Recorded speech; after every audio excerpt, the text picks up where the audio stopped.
I am hopped up on cough syrup. Let's go. Honk, honk.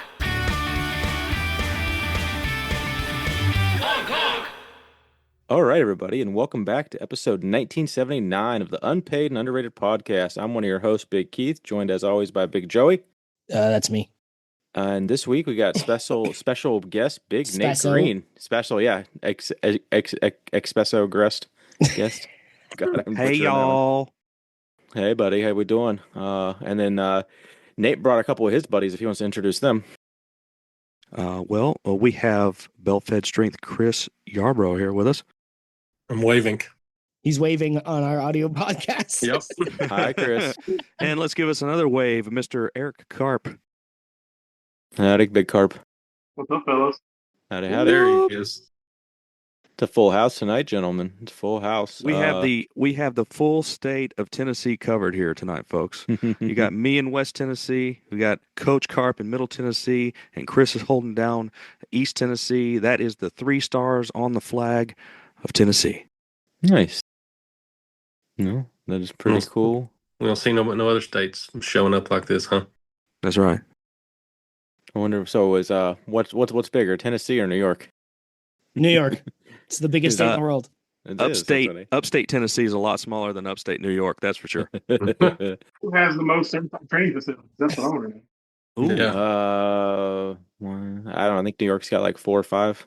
we've got 5. Yeah. I'd have to go through and actually. Well, I could look at the map, but that's not. But we'll do a something I'm big gonna map live. later. Yeah, that's right. Yeah, the only thing bigger than the state of New York is the constant state of panic in which I exist. So let's move widespread? on. Yeah, I'm a dual citizen there as well. Well, you probably for time's sake probably can't do a 5-person. What are you drinking? But let's we can do an abbreviated one if anybody has something. I'm knocking out a Waterloo blackberry lemonade, and it's pretty awesome. I'm on vacation, so I have no concept of days, time, or anything. So I'm drinking a beer, and I have some Jaeger, and I've got some water as a standby because I love my water. Water. But yeah, I'm going to see if this boy's got a crispy crack. Oh, nice. Zoom's That gonna kick that out. is a Diet Mountain Dew because I can handle my Diet Mountain Dew at this time of night, boys. Oh, where that is. Oh, here we go. Nice. Take that, You're Garrett. Nectar of the gods, sir. I do like Diet Mountain Dew. It's good stuff. See, I had a Dr. Pepper, but I thought I don't want caffeine this late at night. But you guys, well, all right, show me up. Yeah, I just polished off a watermelon dollar store energy drink. So Nice.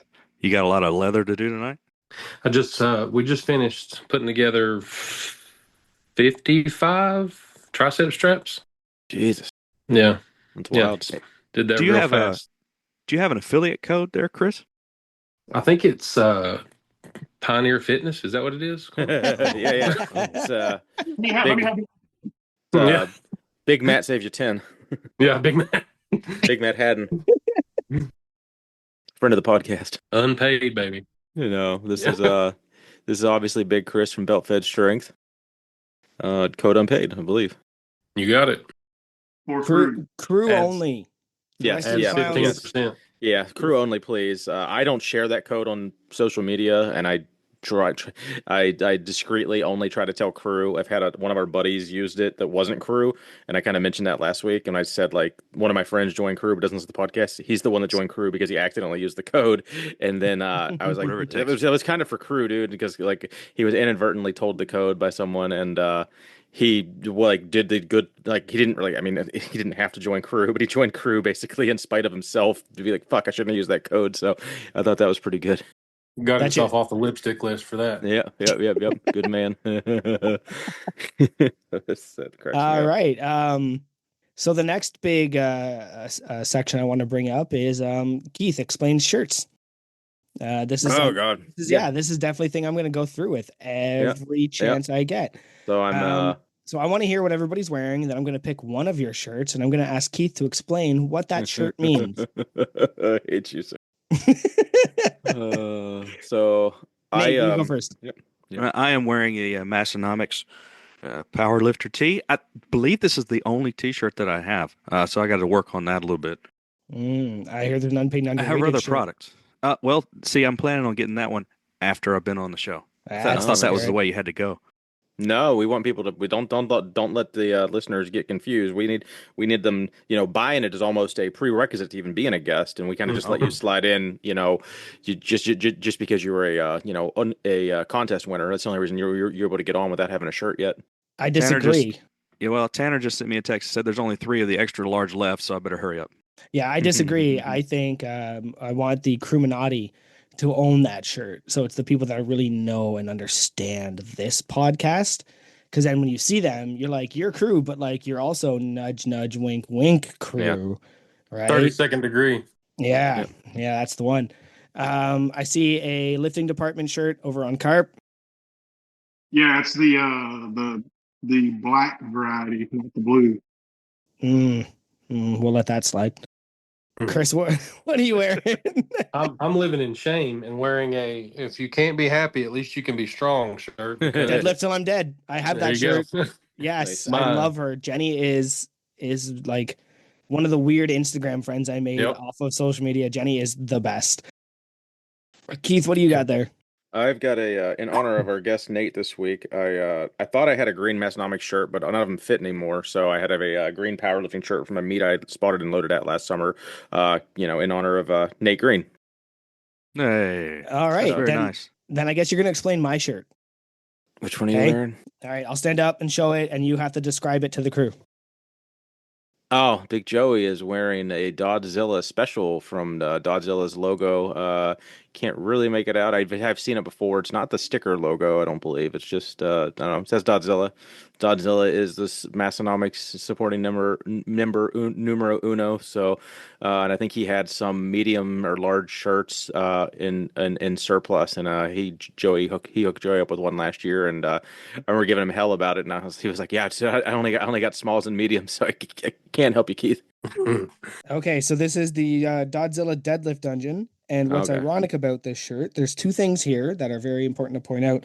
He's not deadlifting in this shirt at all. He's on a log, isn't He's he? doing a log, and there's a Nice. nice bottle of ammonia just leaking poison out at the bottom. Nice. Obsidian ammonia code unpaid. Code unpaid. Oh, I've been going hard on that. All the people asking him for free stuff, I just go to their page and just like throw my promo codes out. It's a good troll level that I'm happy for. Yeah, definitely. I think I share that code significantly more than you. So hopefully I'm sending some traffic your way with our Oh yeah. with our Oh code. yeah, those monster whatever that monster one he did, I got so many referrals on that one. Nice. If only I could figure out how to cash that in. Because every time I go to use it, it doesn't work. And I'm just Uh-oh. like, help. What I'm gonna do is honestly, he lives like an hour away from my work. I'm just gonna go there one day and be like, let's Where's do my some- speedboat? Where's my speedboat?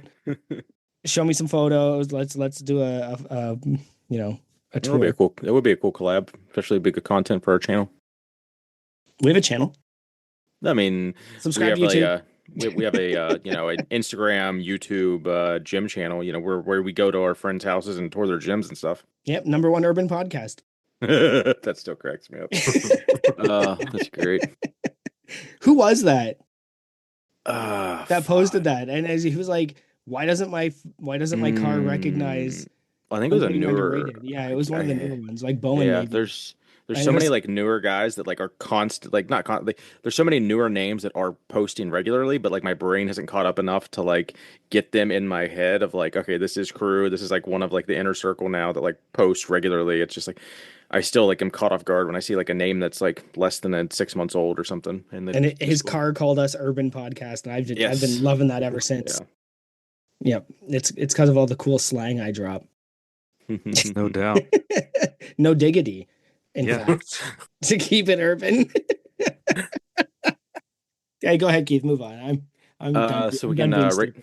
Let's rate last week's Massonomics episode. It was what the hell was it? Oh, was it the ones where the pick the person that you thought was weak or strong, right? That was it Yeah, from the who you childhood? thought Jacked who you or thought not was jacked? jacked? Who was jacked or not.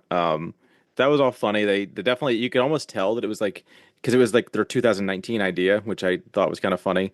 And they were just now getting into it 7 years later. And I don't know how much I don't know how many more people they could have put in or taken out if it was like made today, but it was pretty enjoyable. I think my favorite part was when Tanner was talking about his Edmund Fitzgerald book, and like Tommy asked him like two specific answers, and it was like his eyes were just like, I have no clue how to, like, I don't know. Like, I just got done reading that book, but I couldn't tell you that answer. It made me chuckle because I am definitely the same way. Like, I will, take something in and then just be like, I can't regurgitate that information. I have no clue. So, for all those reasons, I'll go ahead and give it a 5 out of 5 Edmund Fitzgeralds. Nate, what do you got?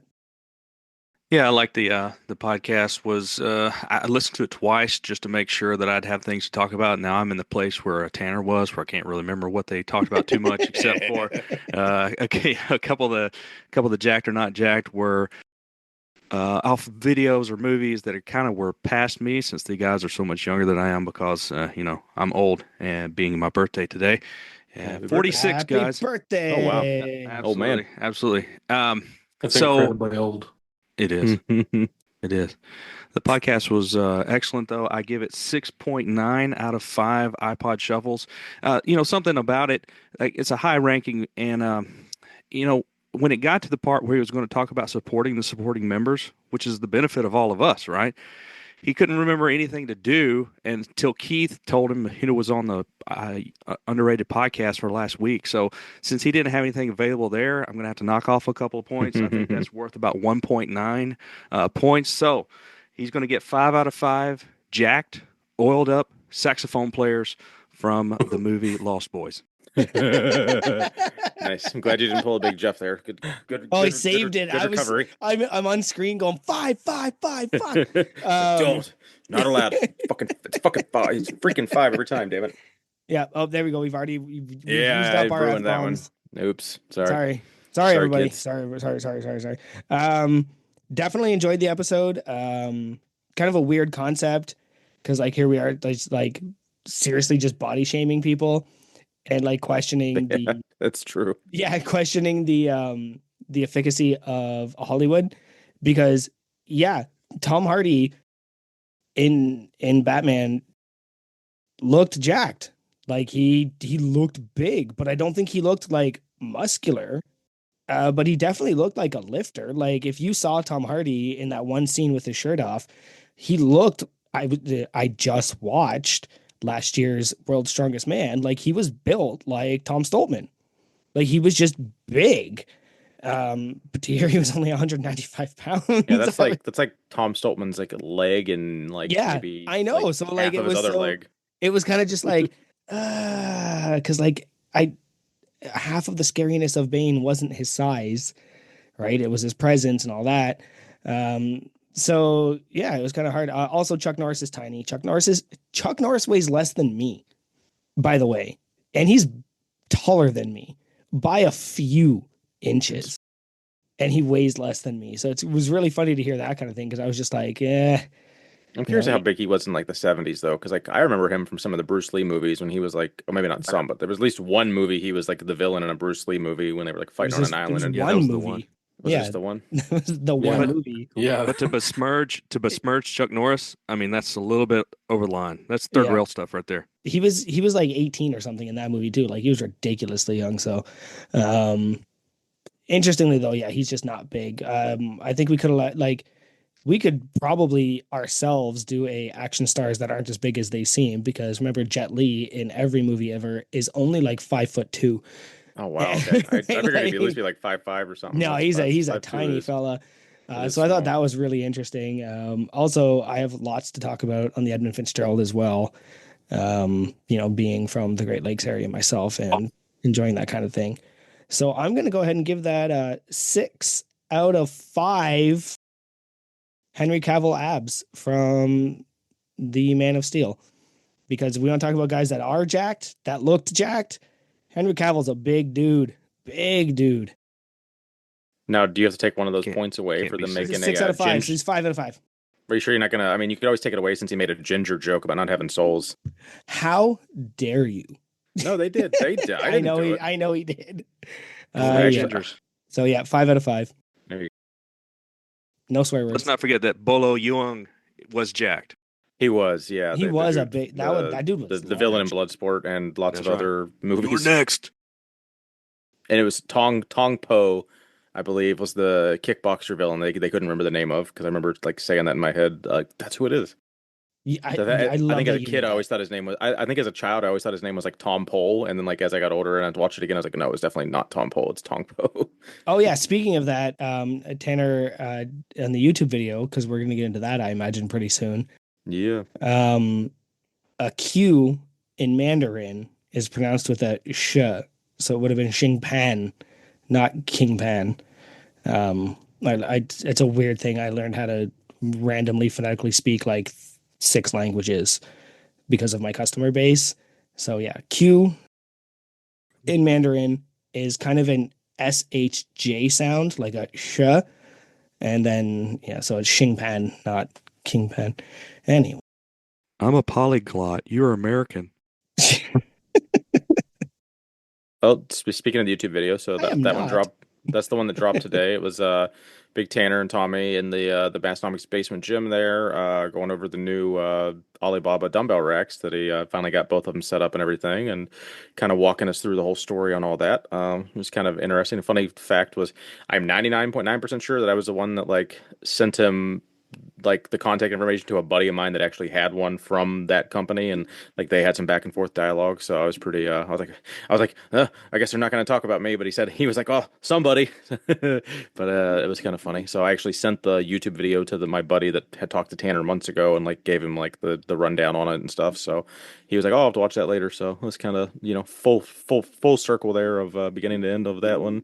But yeah, I always enjoyed seeing the gym and the videos that they put out, so it's good stuff for me. I specifically like the time lapse of moving all the gym stuff around, and Yeah. then Megan came in, and Yep. it was just like it was the meme come to life. Tanner moving everything around, and then the person with the It's visual hysterical. I didn't even impairment catch. walks in. Was it that? I mean, so I guess in my head I assumed it was Megan Stone, but There it could be was so two much Megans, right? better. Yep. Well, yeah, there's at least two Megans. But that makes it so much better if it was our Megan. Oh my God, that actually is great. Good catch. Just the time lapse of him moving everything. That's Hey, Big perfect. Megan, and we're like, "Yep, got you." That's really good. That's really. All right, what's next, buddy? Let's see. How So, much did they spend on Alibaba?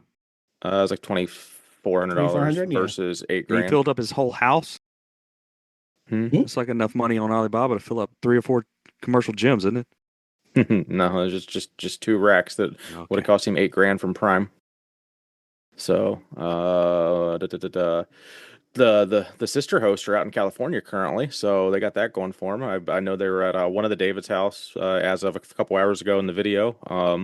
I'm assuming they're going to hit up a handful of crews, gyms out there, so that'll be cool to see in the coming months. Hopefully no one has a Paul Floss moment and their video gets delayed, 4 months. But I mean, maybe that is the secret sauce because Paul's video was at least 2 months late, and he actually had like tens of thousands of views, which is like or whatever the number is. Maybe even I don't know if it's 100. He had significantly more views than most of their other content and tours and stuff. So he kind of went a little viral there. So hopefully some of the other boys can have that same success. So excited to see who else they go to, if they're kind of going to keep anybody's gyms under wraps on us, or if they're going to just kind of share some stories as the weekend continues.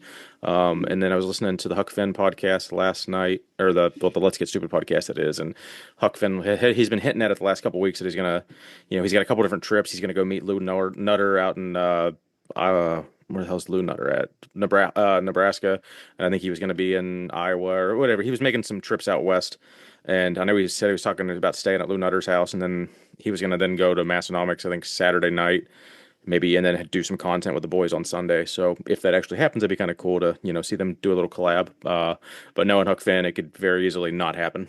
It would be even funnier if they weren't there. And Well, he just crashed the that gym and just like filmed his so own that's content. that's maybe happening, like because he's talking about because they're not. I guess the sisters aren't supposed to get home till late Saturday, and then they were going to try to do something Sunday. But Huck's going to be in Aberdeen potentially like Saturday afternoon or something. That's great. So Go we'll Huck. see. We'll see. And I'm not sure if Lou's tagging along or not, or if it's just Big Boss Man. But I'm anxious to see if anything actually comes of that. That'd be kind of cool to see. I think that'd be hilarious. He just shows up to the gym and just starts bench pressing, Yeah. and they're not even there. That would be really funny.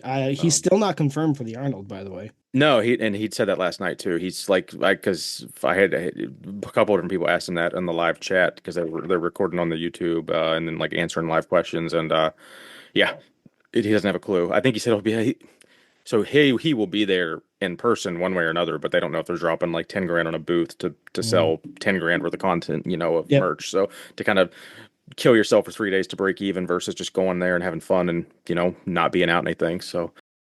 Uh, to touch base, you had mentioned the Mastonomics or the World's Strongest Man finals finally hit YouTube. Like, so I actually that popped up on my feed last night, and I actually watched the whole thing. I knew who won, and I knew it was either Moose or Stoltman, and I couldn't remember which one it was. So I was just like, Mm. I'm just going to enjoy this for what it is. Like, and it kind of made me like it's the first time I've actually watched like the not like a bootleg copy and just like seeing like people's individual videos posted on like different streams and shit. So it's the first time in a while I've actually watched like the CBS like production version, and it took me back to like being a 10-year-old or a 12-year-old staying up to like 11 o'clock midnight watching the ESPN reruns and shit during summer. So that was pretty enjoyable. The thing that stood out the most to me watching that was when and I don't remember if I saw clips of it when it happened, but when shit. Evan. Yeah, Jesus Christ, Evan Singleton dropped the Yep. fucking He dropped that frame the on his foot. toolbox. Yeah.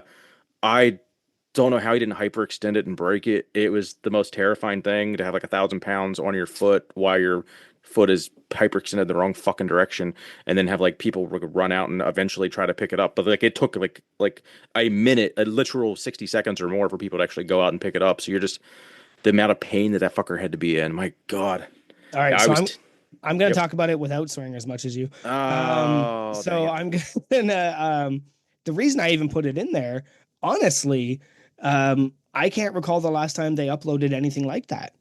I thought it was really fun because I kept getting it in my feed and I'm going like, I've been watching World's Strongest Man for years and I've never seen within, the first year them uploading something like that kind of what do you call that? Like just well, sure, just whatever, like a video showing the finals. By the way, it took them till 2025 to figure it out if they've never done it before. But like, come on, World's Strongest Man. Like SBD's involved, Rogue is involved. You got all these sponsors, and you're still making us wait till like 11 o'clock at night on a Monday to see any of this stuff. So it was kind of cool because I got to watch it with my kid. And even Nice. Oren was just like, how much is that? And I was like, they're at 865. And he's like, I can lift 10 pounds. And I was like, well, buddy, that's 865 pounds. Like, that's double what daddy can do. And like, it was really cool to kind of have that moment. That's why I put it in the notes because like, I don't pay enough attention or finally they're uploading stuff in a reasonable time frame. Still unreasonable. I think it was like 9 months ago, but yeah, they should be live streaming it. But like, I thought it was kind of neat to be able to watch some World's Strongest Man with my kids without having to wait till it shows up on ESPN or TSN2. Yeah, spoiler alert. We're supposed to wait until Christmas to find out who won. Yeah, Christmas of next year. Exactly. All right. Well, then we beat general topics. It only took us half an hour. We did it. We did it, everybody. Yay. We got through it. Do you want to move on to the ad read, or Nate? Do you have anything you want to throw in first, or guests? Do you have anything you want to talk about? I was just gonna say, you guys worried about Evan Singleton. He's okay now. He's behind the neck press in like 4:30 yesterday here in Nashville, so I think he's all right now. Oh, I know that was nice. 8 months ago, but he's doing good. It was scary to watch. I'll be honest. Even I was like, I don't remember this happening at all. I don't either. Yeah, he it was dropped terrifying. Seeing somebody He's- scream in pain like that was kind of crazy. And then like they zoomed on the replay. They literally zoomed in and slow mode his foot, and I'm just like, oh, maybe that's why the NFL doesn't show the actual hits on replay anymore because that was terrifying. that's to see. gross. Yeah, let's hide the violence. Carp Singleton lives out there somewhere near you, doesn't he? That area? He's somewhere in Nashville. Yeah, he works out at Jason's gym, Jason's dope. warehouse, the Surplus Strength. He's got a gym in the back of the warehouse, and they've been doing a lot of strongman stuff there. Oh, that's cool. All right, let's move on. Let's get an ad read going. For Tanner and Tommy, lifting heavy weights is one of the neatest things on the planet. That's why Tommy and Tanner started Massonomics, because they want everyone to know how neat lifting is, instead of just Tanner and Tommy knowing it. How neat is that? That's pretty neat. Oh, wow. score. Look at this. This is a Shizzler Eagle head. You can tell it's Shizzler, blue deep eagle head because of the way it is. And that's something you might hear Tonner say on the show if you listen. Oh wow! Oh wow! Look at what we got here. Yeah, these are crew. More specifically, unpaid intern supporting members of Massonomics. A lot of crew are worker lifters, and you can tell they're lifting because they lift things that are really heavy. Sometimes heavy as death metal. Crew will lift hard all day inside of their iron kingdom, and then at the end of the day, they'll live easy, crew style. Ain't that neat? It's not too often do you get this much neatness in one location. That's called Massonomics. Nice. That's good stuff. The hell did I get into tonight? All right. Very nicely done. The cough syrup talking. It's the cough syrup. It was like a Rick and Morty, like. I can know. Was it a South? Was it, Let me tell you. yeah, I guess it was Rick. Yeah, it was. Go check out Nature Walk. Oh, okay. All right. That was a reference. Here I was ruining it. What am I, Keith? Oh, you're so funny. Yeah, you texting people that I'm ruining bits over here. Destroyed by glitter bomb bit. Delete that chat. Yeah. All right. Should we? Well, we're not going to kick anybody out because they're We'll guests. kick everybody except these guys. Is there anybody else? Oh, there's. I guess 1, 2, 3. Someone's got to be. Oh no, that's just us. Okay, I Yeah. can't. When I count, I can't count myself. Apparently. Good deal. All right. Let's get our guest on the horn. Big Nate Verdi / Nate Green.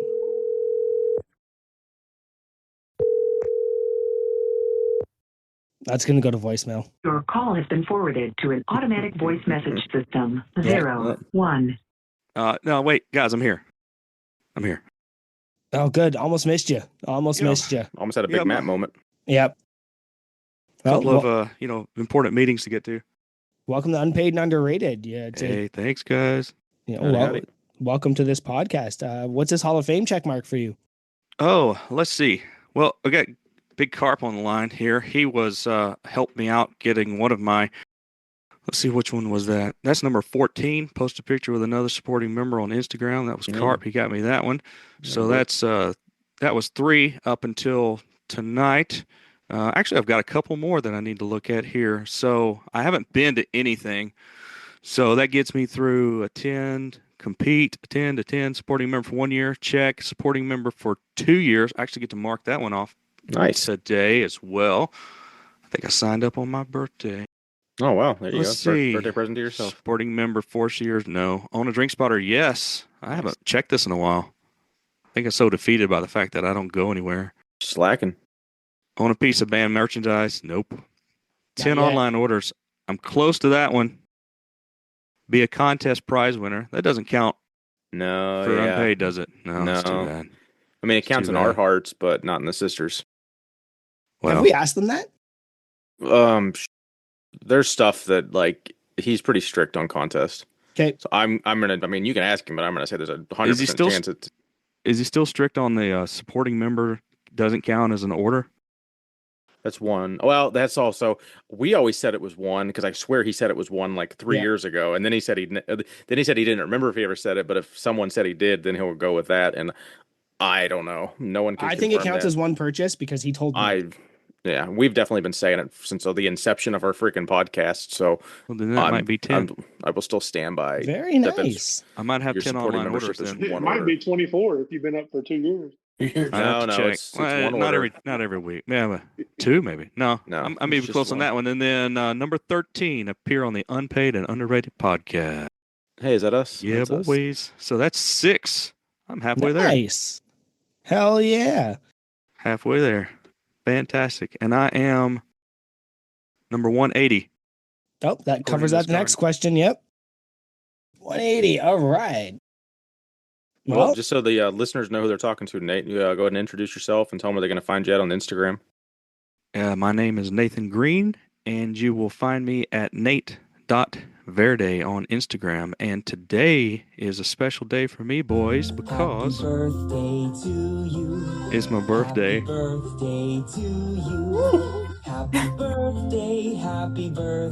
Hashtag Masters. Soldier Boy tough. Hey, I got this new dance for y'all called Soldier Boy. So my only hope is those actually show up on Zoom. If not, there's And just gonna be like a nice. Zoom like has dead this air. thing where any background, like coughing or hiccuping or anything, like it just ignores it. So Oh, yeah. let's it hope picked up- that worked out. Let's hope it Picked works up out. Nate's soundboard, so hopefully it picked up our Nate's soundboard, so hopefully. Hopefully it will. If not, it was the singing of Happy Birthday. I believe that was Barney. And then Soldier Boy's You coming in at Happy Birthday to You. So that's And either the best part is describing or... if it did show up, you just explained it for the Davids, which they love when you explain stuff. Excellent. Well, good. Yeah, I do actually appreciate when he does, because some people's memes and jokes are so niche. They're like, I mean, it's just like a Costco, shirt. Like, I don't get it, So when he actually does explain it, it just makes it so much better for me. Yeah, tune in about 2 weeks where we go through all of these jokes and explain them to a thorough amount. I think it needs to be a segment at the Arnold where, I mean, the Arnold, it should be easy because like all the shirts I should recognize, but like, I don't know, like you might have to quiz me, and because there might be one that I'm just like, I really don't know where that came from. Only one? Well, I mean, I don't know. It all depends on what they bring. They got a small booth this year, so who knows what they're going to bring for. Okay, so variety. yeah, going back to the guest, got your Hall of Fame, got your supporting membership. Yup. You came in and you won an unpaid and underrated competition. You won the battle for the barbell brush. Battle for the brush. Thanks, Big Carp, Coach Carp, for that. Yeah, thank you, Coach Carp. Like and 30 cartwheels on that one. I lost count somewhere. yeah, about the time you hit the car. Yeah, Something like that. well, you broke your foot on the car. Yeah. So, like, big question. Like, you kind of came in. You're at you're 180. 180, and you're killing it. So, what brought you here? Well, 6 years ago when I turned 40, I started, for some reason, I was listening to some strength podcast and some things along the lines there, and decided instead of getting a Corvette for my midlife crisis, I was going to get strong for my midlife crisis. And at the time, I was paying attention to Barbell Logic, and I'm still a customer of Barbell Logic. Yes, Kris, that's right. And Kris makes fun of me for that. And the owner was on, Matt Reynolds. He's been on the Massonomics podcast. He was on with Rip at Starting Strength, and I started with Starting Strength. I got the belt and the blue book, and Rip had on a couple of long-haired guys that seemed like they were having a good time, Massonomics, and I went and listened to an episode of theirs, and it was fun.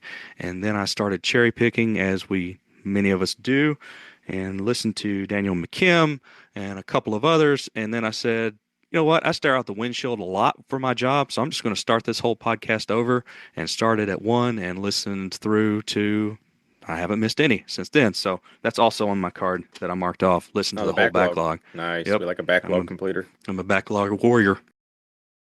So I got to Northeast South Dakota through Wichita, Texas. Very good. Nice. No, I still pretend I don't know who Mark Repito is. Wichita Falls. But no, that's a good introduction. And Dan McKim's episode's a good one to start with. He's a silly goose all around. So Absolutely. yeah, I'm a fan of his, actually. I bought his Gains for Senate t-shirt. I didn't know that existed. That's funny. Yeah. On the back it says creatine for all. That's a good stance to take. So you've been around for a bit, so we have to ask everybody, because I'm noticing every once in a while something gets brought up and they bring it out of the vault. What's the one piece of Massonomics merch you wish you got? The green Breaking Parallel shorts. I'm wearing the green Massonomics lifting department new shorts, but if they brought back the lime green Breaking Parallel, I would be one of the first to get them. Those are probably never coming back, to be honest. I would imagine that's the case. Yeah. So if there's anybody out there in Crewland that can't fit into their shorts anymore, and they have about an extra large or a large and want to offload those, I'm here for it. You're about a year and a half too late. I traded a pair of larges, I think, for a pair of XL deadlifter shorts a couple years ago with a buddy out in Aberdeen. I wouldn't want to get in the way of that. Well, I got a little segment here for you, Nate. I apparently have maybe not been describing this well because some of the listeners and guests don't really get it. So it's called Least Fun, Most Fun. I'm going to give you a topic, and I want you to give me use your druthers a little bit and go through and tell me specifically the least fun thing about this topic and then the most fun thing about it. It's not an either or. It's kind of tell me the highlight and the low light of this topic. So with you, you kind of already touched on it a little bit. I'm going to kind of go a little broad with this because I kind of put it down as a couple different items, but essentially starting your lifting journey at 40 / starting a bucket list at 40 and just kind of how you kind of touched on your midlife crisis that, jokingly, and then like getting into lifting. So that whole concept, least fun, most fun. So if we're going to just focus on midlife crisis for a second, one of the things that I had been wanting to do for a really long time that I finally got to do when I turned 40 was jump out of a perfectly good airplane. At the time, though, I was at some of the highest Chris, why are you weights. shaking your head? I'll keep it to myself. Oh, come on, Chris. Bless his heart. It's just like You're not here just to be a shaking his flower head on the like, wall. no, Come he's on. not. I've never known you about your tongue, Chris. It's a new year. I'm trying some new things. All right, sorry to interrupt you, Nate. No, it's fine. I was lifting and doing my 5s, my 3x5s, Your and my fives. coach had me at, of course, you're PRing every session or so, and my joints hurt so bad I could barely stand up in the cockpit of the not in the cockpit, in the back of the plane to get out. And the guy that was carrying me was already a little concerned with the fact that my girth was at 230, and I think he weighed about as much as Jet Li. yeah, at the time. I was going to say Brad Pitt, but that's better.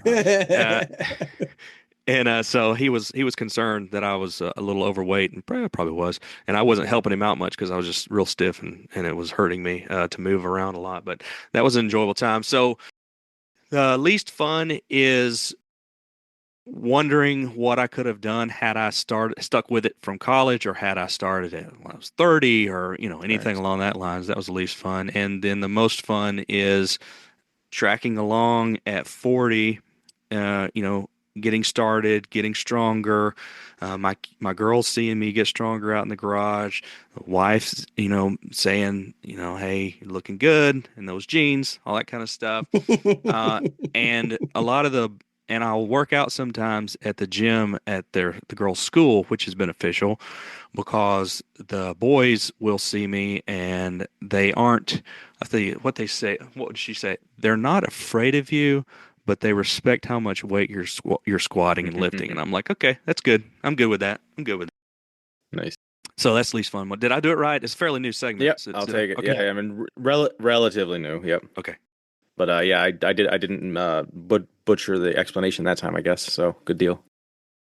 No, that's a good feeling when you show up to the school because, my kid's only in kindergarten, so obviously I'm not too worried about scaring those kids. But the teachers also recognize me, and and they're just like, "Oh, you're here. Can you help us get this? Can you help us move this?" Right? And I'm just like, "Yes, I can. Yes, I can. I'm not weak. I don't know if you guys know anybody who wants to bully my child, I hope you're watching." That's right. Yes. Are you like a volunteer? Like, I guess I thought schools were kind of a little more locked down than that. So do you like volunteer at the school through athletics or something? Like, how are you getting access to like the athletic department? That doesn't seem common, I guess.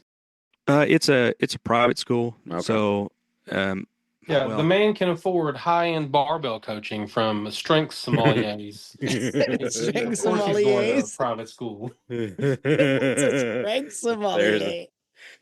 My gym is also outfitted with Titan barbells. Some of them that I went to the Titan. I shouldn't say this. Let's see. How long could I be before I'm? Anyway, I went to the Titan warehouse here in Memphis, and dumpster dive for some of it, and I've been getting yard sale plates and all that kind of stuff. So I'm having to pinch my pennies, to live the sommelier weightlifting life. Yeah, really cutting cost corners on that Dominion strength belt too. I'm going to get a belt from you, Chris. Oh, are you? Just give me a time. Code unpaid. I wouldn't use that. Crew only exclusive. You'll burnish your own edges too. Yeah. Talk dirty to me. You live in Tennessee and you don't have a belt-fed belt. That's sacrilegious. To be fair, Uh, we don't really count that side of the state much anyway. Come on, man. All right, all right, all right, all right. Geez. Could we So much stuff could to we review. maybe do a sax segment? Would Yes, that be a sir. problem? Give us Is a there name. is there Birthday to you. Soldier Boy tough. Let's do a sax segment. Keith, I got something for you, didn't I? Did I send you Yeah, something? I got a plethora of boxes that I think you and my wife had a very in-depth dialogue back and forth, so she get everything Indeed, labeled. indeed. Did she So mark one sax segment for you? I do have four, and I have one that just says specifically sex segment. So we Oh, can let's have a want me look to at that. want me to It's pop my that open. birthday. I'm giving out presents. Yeah, it's our birthday. I mean, there is no individualization in crew. Even though every now and then I do tag someone in a crew meme, but I probably shouldn't. But we are all one crew. So You should have heard Morgan trying to explain to me today, with your post of mostly squat videos, his meme, and she was like, "I think Matt's offended." I was like, "What?" And she's like, "He came on and he said like no individual credit. He looks like he's mad." And I was like, "No, no, no. He's trying to remind us that we're not supposed to Yeah. tag him in this stuff." But it's And she was also it's like, not the "Oh, worst thing when Matt does share one of our things and we get. I mean, not that I really want Matt's like followers that only follow him for memes to then follow us, but still, like I don't know, getting a higher follow count's never a bad thing. So What you Big get? What you Nate, I get? got a box. I got some paper for taking it out. Uh-huh. You can hear me open the paper up. So, I got two little bags. I got you got you. So What is it? I got D's nuts. I have a pepperette D's nuts. It's not a pepperette. It wow." says meat bites, but Joey likes to call them. So I have Joey's It would pepperetted. be like pepperettes cut into smaller pieces. Yeah. So these. Oh, I got two Deets nuts. I'm assuming that's actually pretty clever. Dietz and Watson is the brand, and then their play on words is Dietz nuts. So we got Dietz nuts, honey maple smoked sausage, original smoked sausage, and pepperoni. So that's actually as close to a Joey pepperette nuts as you're ever gonna get. And I for oh These nuts. Got him. Got him. and there's also a smoked turkey in there. So I got a nice little variety of some dehydrated protein to consume later. Consume. That's right. Consume that away, buddy. Yes, sir. I will consume these nuts. Thanks, Deets. man. Good deal. Deets Appreciate nuts. it. Happy birthday to us. Happy birthday. Thank you, Can sir. we do a quick explanation of this because this is like insane. So Big Nate found out he was going to be on the podcast about 2 months ago. He And- specifically picked his birthday because I gave him Yep. like 5 different episodes. There was a lot of back and forth, and he specifically chose his birthday. Not And then- at our, and then not at our packages- choice. Packages just started showing up to our houses. Yeah. Well, I thought Carol Stream would take forever. Oh, So yeah, I was Carol- like, I gotta yeah. get on this. Yeah, well, they did. And then some of them weren't marked properly. Some of them were completely unmarked and just stuff. So eventually I had to like get my wife involved. And I was like, can you just add my wife to Instagram and tell her what you sent so she can label them or something? Yeah. So, yeah. There you go. That's the sack segments. Yeah, we really appreciate it. Every now and then we get something, but Nate had I think Nothing Nate this missed big. it. Yeah, Nate's big sack that is full of D's nuts was a very large investment on his end, and we appreciate it. I'm a gift giver. It's my love language. There you go. Well, did you want to touch base real quick on what you do for a living? It looks little as much as you want to. It doesn't really matter to us. Yeah, sure. I work in the natural gas industry. Our company, we sell products and services to usually it's utility companies. So they're getting gas from the transmission companies that are sending it from, it could be New Orleans up to Chicago, and they're intercepting it along the way. And then they pull that gas from the trunk line to their systems, and then they distribute the systems out to, like, say, for instance, your house. So it's just all the points along the way. We take care of regulators and gas meters, and we odorize the gas because natural gas is odorless and tasteless and lighter than air. And so I do field service work for the company testing gas meters for your accuracy, loading the chemical compound mercaptan for the odorizer systems, so that if you smell gas, you'll know to call the company and let them know that they need to come out here and fix something at your house or look up for something, in the ground. And then also do training for the companies so that their guys can be certified as having known what they're supposed to do in the case of regular maintenance or emergency. Super duper exciting. I was gonna say, like, you're a really interesting dude with a kind of boring job. I do want to. It is what you make it. I mean, yesterday I was in, well, not yesterday, Tuesday, I was in Bowling Green, Kentucky, and I was at the Snuggle factory where they make all the detergents. So my truck smells beautiful. And one of the cool things about the travel that I do is I might be out of my home base and I go visit Carp, or I may be out of my home base and I go visit Kris, or I may be just Pretty cool. somewhere and I now can go on the Massonomics map and see if there's a crew there you member go. nearby that Mhm. will accept people to come. So I get the opportunity in my traveling to go and visit and find unique gems around the area, those areas where I am. So that part of it is actually pretty fun.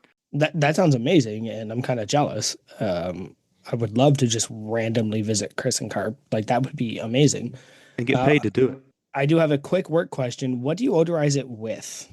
Is it sulfur, or is it like what is it that, like, we have to Yeah. recognize that smell? It is a sulfuric compound. It's called a butyl mercaptan. It's a petroleum-based chemical, and it goes in, little drips at a time. They get atomized. It's a liquid, and it gets atomized into the high-pressure gas stream as it's flowing out from the base to everybody's houses and whatever. So it's a highly flammable chemical compound. Is there anyone that can buy the gas at or is there any commercial uses to use it where they don't have to get it odorized? So you can, if you're a factory and you're big enough, or you're a big enough user, you can tap directly into the trunk line if you get permission from, say TransCanada or TC Energy or Boardwalk Energy, these bigger companies like that have the transmission. If you tap into theirs, you're going to get unodorized gas, but you are then required to odorize the gas yourself. So Okay. whereas we may fill up an odorizer for a town, we might also fill an odorizer in that town for another factory that's getting it directly mainlined off of the trunk line themselves. So you do, by federal law, have to odorize the gas. Gotcha, one way or another. So I just started eating some of the Dietz nuts. I got the maple honey smoked sausage, pretty good. But now I'm even, because I think I knew it was meat, but I'm trying to figure out what the nuts part is, because the nuts isn't in the name. I think it's just because they're smaller bits. So it's okay. It is true. It is a nut. Yeah, it's a small nut size. Makes sense. This is not a flavor of nuts you're accustomed to, I guess. No, they're it's PG-13, so I can't respond to that. Yeah, I he already he wasted prefers a on that. little bit of stale cheese when he's eating his nuts. Oh. I was watching the new episode of Shorzy. Had the funniest scene ever. About not being able to shower after a game or something. Oh yeah. Oh, it was great. Just the terminology he used for basically having ball butter was the funniest thing ever. It was just a litany of vulgar, without saying. Oh, it was great. And It was actually really good. still one of the least funny episodes. Yeah, it I wasn't still great. think the first season had more to it. Yeah. All right. Let's see. So you've been lifting for about 6 years now. Are you still Yep. doing the 5x5, or have you progressed in some other training method? Are you on the juggernaut yet? Is what he's asking. I'm not on the juggernaut yet. I'm still being able to be made fun of by Kris for being a Barbell Logic client. Rich boy. Yeah. Yeah, I changed the oil in my own vehicle so I can afford to, tell my wife, hey, look, I changed the oil. That's I saved $100 right there. So, okay. So I can spend $4,000 a month. That's why I can't afford a belt fit bet. That's right. It's been I have to burnish my own edges. I'm gonna send you a make your own belt kit. You should be spun up enough by now to make at least a good go at it. I'll give it a shot. I'll give it my best shot. So yeah, you start on 3x5s, and as your whatever things slows down. Say your deadlift slows down, you're not going to be able to come back. So you on Monday you lifted 355, and then the program says 360 or 365 on Wednesday. If you can't get it, then you start going, instead of progressing every 2 days, you progress every other day, every other training session. So you go, instead of PR on Monday, Wednesday, Friday, you PR Monday, Friday, and then you PR on Fridays, and then you PR every other Friday. So as it slows down and you have to just progress, you make those small changes in the program to keep you going, keeping getting those PRs as much as you can. And so the program is, and Joe, you've read the Blue Book, or you've looked into it. Mm-hmm. The program is a cycle of stress, recovery, and adaptation. Yeah. And so on Monday, you're going to squat, bench press, and deadlift. And then you're going to come back, and hopefully you've rested and recovered. You're going to come back on Wednesday, you're going to squat, overhead press, and deadlift. And you're going to raise each of those if it's deadlifts, you might do 10 pounds. And as it progresses, you can't do that forever. Wish you could, but you can't. And so eventually you start going, Monday, adding 5 pounds on the deadlift. And then Tuesday, you may do a bent over, or Wednesday, you may do a bent over row to still get your traps involved, but you're not doing a deadlift. And then Friday, you've given yourself that extra time to rest and recover. And then you go back and you try the deadlift again. So you're making small adjustments, just minimum effective doses to your stress levels to keep you going. So I think my biggest concern here, and maybe I just misheard you, are you literally hitting 1 rep maxes every 2 weeks? No, I'm not. I'm a little bit farther into the program than that. I wish I could, but no, I'm not. Right now, I'm probably hitting a rep range max, a 1 or 3 or 5 of a new weight that I hadn't done before every 3 weeks. Okay. All right. Yeah. It's I just misheard you. It's more of a block now. It's more of a block now. So, well, again, going back to the dogma, that the novice linear progression, the NLP, you're raising the bar every session. For a long time, or for 2 or 3 months. In my case, you're old, you can't do it as long. You might go 3 months and you're raising the bar every session, every Monday, every Wednesday, every Friday, 5 pounds. Just progressive overload. Yeah, that makes sense. You're doing your 3 sets of 5 with your squat, for instance. Well, now I'm doing more like, let me kind of pull it up here and give you an idea for it. So now you are doing, see, on Monday, I did bench press, I did press lockouts, and I'm doing AMRAPs. So what was your 1x3 AMRAP last time? Okay, let's do that one again. Go up 2.5 pounds, try that AMRAP again. And then I'm doing a 4-day split. So instead of every 3 day, every other day, I'm spreading it out a little bit more to get myself more time to recover and all those kind of things. Yeah. I may only deadlift once a week now, instead of instead of 3 times a week, I'm just once a week. And then I'm progressing along those lines there. So. Oh man, I went to Juggernaut Strongman, and they only have me deadlifting once a week, and I changed. How do you feel about that? I hate it. Like I said, deadlift till I'm dead. Wearing the shirt that Kris is wearing, I miss deadlifts so much that I added deadlifts just at the end of Strongman. Comp deadlifts. Yeah. You just tell Juggernaut you want to. Yep. On and you can just tell Juggernaut, I want to hug my heavy teddy bear. And yeah. So with Strongman, I do the 4-day split. That's you, Kris. And on the 4th day, they have you you get to pick your own, and it's speed, strength, and endurance, and then you can add. And speed, and they're all the same. So do you want to axle press for speed? Do you want to, sandbag carry for speed? Do you want to over the bar sandbag for speed? You get to choose those. And then I was like, I just want a deadlift. I'm so sick of not deadlifting my deadlift bar with weight on it, because you only have me doing it for AMRAPs once a week. I got sick of not deadlifting. But anyway, like I was just saying, it was just kind of weird the way you were explaining it. I was just like, are you literally like adding PRs every week? Because when I first started lifting, that's what I did and got nowhere. But it's Right. because I didn't have anywhere to start. I was like, well, what can I do today? What can I do today? What can I do Right. today? Then when I got a program, Yep. started actually deadlifting and yeah. And then you might go someplace, again, where I'm able to go to cool places and cool gyms. You might go to some place where the guy's got a log and he's like, hey, try lifting this thing. Yep. Oh yeah. And then that's lots of fun. So now that I've been axle pressing in the basement, I'm kind of looking at it and going, I actually might have room for a log, but I got to make sure I can make that make sense financially. But we all know I want a log. I don't have room for farmer's handles. I want farmer's handles. I tell you that. I just don't have anywhere to use them. I gotta leave them outside if I'm going to use them, and I don't want to do that. So Just turn a circle. well, even in my basement when I do the sandbag carry, like I'm still kicking stuff out of my way as I walk. Right. Right. So I don't think I have room to carry big heavy handles. I can use my trap bar and like walk in place. There you go. Go out into the frozen driveway and slip down and Yeah, just march in place in the gym with my Hey, welcome back, Keith. Howdy. I had to go get a little McUltra.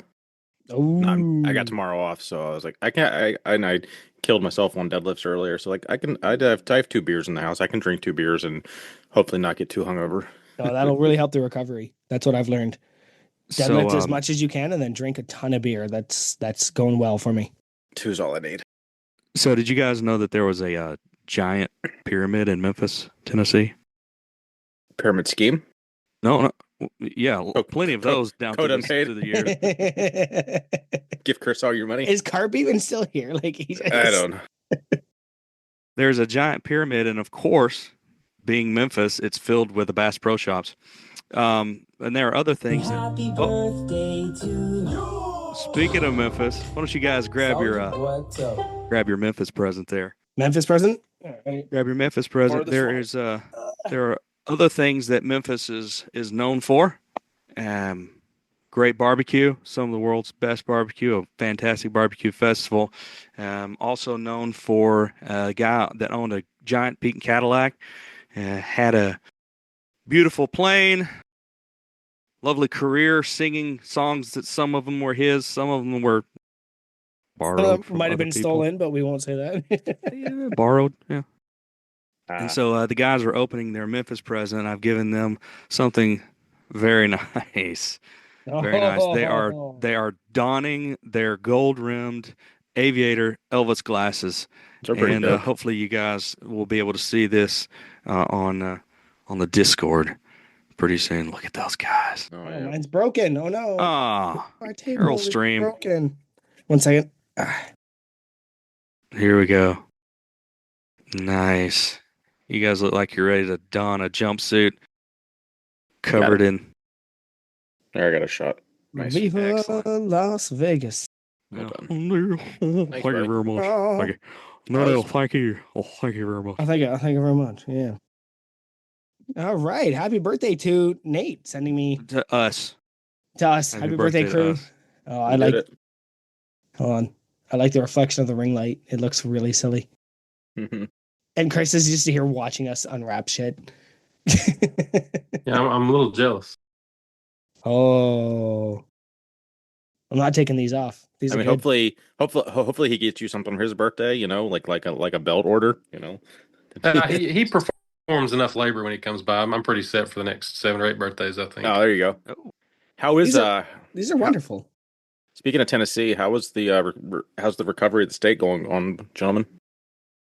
Yeah, Kris, give us an update on more specifically the work you've been doing out in North Carolina, if you would. Oh yeah, that's right. Well, I don't know how much you want me to open up, but I'm liable to get a little angry about it. But we'll Tell us I'll what you try- can without getting too angry or too sad, personally. see that's a Herculean task there. It's going well, man. We're definitely into the rebuild phase, deep into it now. There's a lot of Appalachian Service projects, building a lot of houses, and a couple other veterans organizations are coming around, but there's still I don't know. I was talking to Randy on the way home a little bit ago. How there's still like a very sad lack of local involvement. You know, people who weren't affected, who live 5 minutes away, but can't be bothered to get out of their house to lend a hand. And now they've Mm. contracted the. It's just unimaginable how much trash is still left over and just hanging in trees still months later now. And 15 guys could go drink a few beers and cover 4 or 5 acres in a day and clean it up real nice. But I can't get anybody involved to go do it. So now they're contracting it out to somebody who's going to charge the state, thousands of dollars a day to pay somebody $10 an hour to go do it. Mm. And I don't know. But we're definitely far farther along than we were. It's coming together. Hey, Kris, give us a couple of, if we were so inclined to, open up our pocketbooks, open up our belt-fed wallets, and give some money to some of those organizations. Where could we do that? Well, the first would be beltfedstrength.com. I think that's probably the best place to really really get into the Helene victims. No, don't give me a damn dime. You Appalachian have to Service buy bar. Project. You have to buy bar oil and chainsaw That's blades. right. I've uh I've had so many people just leave. I don't think I'll ever run through this amount of bar oil that I've got now. So folks will come by and help, and they'll buy their $40 gallon bar oil, brand name stuff, and use 6 ounces of it. And like, hey man, I'm not going to use this again. You can have it, and I'm not going to turn it down. So I've got a pantry full of bar oil and gas mix, and but I will interrupt you real quick. So speaking of bar oil, code unpaid at Barbell Rescue. Kim also offers bar oil, not the kind you can use on a chainsaw, but it is the kind you can use on your barbell. So code unpaid at Barbell Rescue for some bar oil. Oh, nice, Carp. Carp's holding up a bottle for us. Hey, Carp, what's that Perfect. smell like? 3 in 1? It's No, odorless. it's odorless. That's I had a whole conversation with Kim at Home Gym Not Con like your about that. obsidian It ammonia. is a food grade, essentially odorless oil. sounds like somebody needs to add some that what was it, butyl mercaptan to it. Yeah, that's right. No No, you don't viscosity. need to add that. Kris, I interrupted you, man. Give us those places. Now, I would say far and above the rest, Appalachian Service Project is probably going to be the most efficacious. There's a ton of I get kind of conflicted trying to figure out who to recommend, but the two that I know that are on the ground doing stuff are Operation Allies Refuge (OAR) Foundation. It's a little veterans organization by some younger veterans than and Appalachian Service Project. So that if anybody's inclined to throw a few dollars their way, that's probably where it's going to get put to the most use. Nice. Appreciate all that. We appreciate y'all But- even thinking about us. No, yeah, yeah. I was for some reason I was like I knew it was the Carolinas, but for some reason I was just like, well, I resonate. You are the one person I think of the most down there, and I'm like, oh, it's got to be Tennessee, but like, no, I was definitely wrong there, obviously. So good deal. Big Nate, circle back to you here. Absolutely. Um, so how did you how'd you get into singing? Is this something you did in like a choir as a kid, or I have heard multiple people have commented on your singing voice and different occasions hearing you sing and this, that, and the other. So, what's your experience been like with that?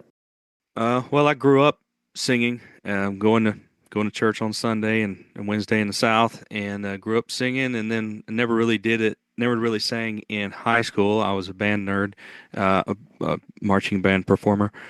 Um, and then when I got to college, my sister was in the choir at the college where I went, and I joined the choir, and gave me a lot of great opportunities there. I actually got to sing for George, the older Bush. Is that H or W? That's H, isn't it? I Yes. sang for George H. Bush for one Christmas concert. Singing took me in a lot of places around the world that I probably wouldn't have been able to go to. Otherwise, we took a tour to Romania, and I took a tour that went through Rome and a couple other places, or Italy and a couple other spots in Paris and that kind of thing. So it afforded me a lot of opportunities to travel, and then I still sing almost every Sunday here at the local congregation, and yeah. So that's the singing. That's the majority of the singing that I do. A couple little ditties here and there, for the kids, yeah, that's the biggest part of it for me. I heard you have you've done a pretty good version of Unchained Melody. Oh, Unchained Melody. I wonder Maybe who in, put in this your one. younger years, there was a Yeah. story. I don't know if there was a story that goes along with that or not. I missed where it was actually in the notes. I just remember reading that earlier. I used to do a little bit of an Aaron Neville, which I kind of enjoyed. It's like that's that. I don't know how much, but I know I love you. There you go. You could Because Aaron That Neville may always sounds like he's be yawning get a all little when he ser- I sings. need. No. It's the voice of a man that's done some serenading in his time. You don't do karaoke or anything like that? Yeah, I'll do some karaoke. Okay, yeah, one time, speaking of a contest that I've won, sit down for this one, fellas. I one time won second place. That's Ooh. right, second place at a karaoke sing-off at a hotel in Hawaii, Oh, Oh, dope. and the second place prize was buffet breakfast the next morning. That's right. okay. Take Prize is that. important, but what That's song did right. you sing to win? My go-to karaoke song, which is "I'll Be," I'll Be by who? Edwin McCain. Oh, It was okay. taking me a second to get there. My old brain. Edwin McCain, "I'll Be."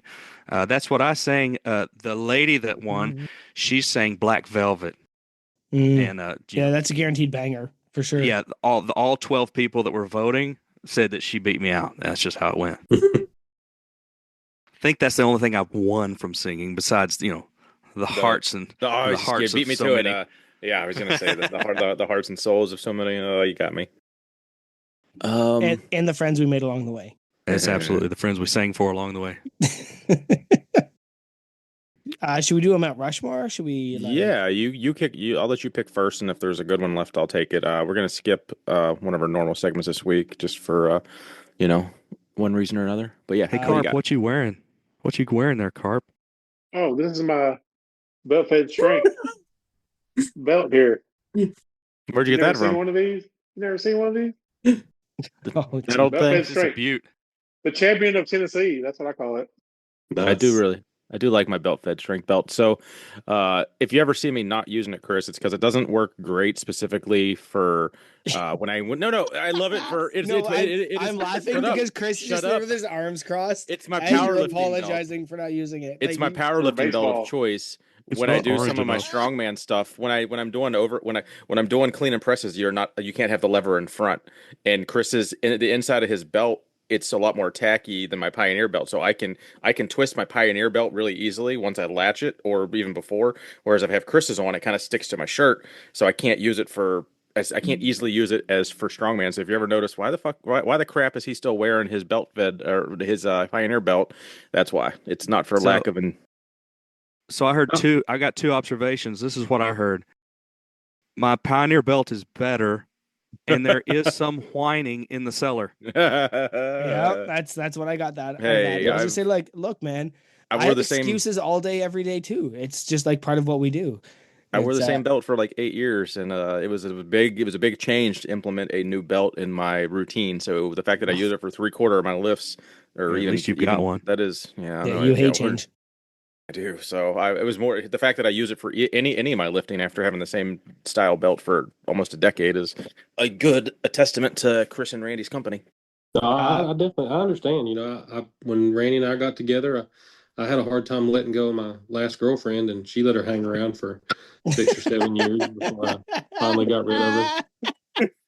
She understood. Yeah. It's key that you find an understanding woman and an understanding belt maker. Yeah, I upgraded my phone about a year ago, and yeah, I just left that other one around for as long as I could too. Yeah, it's very important that you just you never move on and upgrade. Cling to the past. Yes, it's very important. So I have a Mount Rushmore, and I think this one is actually really funny because I want to hear about this. The top 4 ways to embarrass your teen daughters. That's what I was. Oh my gosh. Good deal. Win a Because contest. I'm taking notes.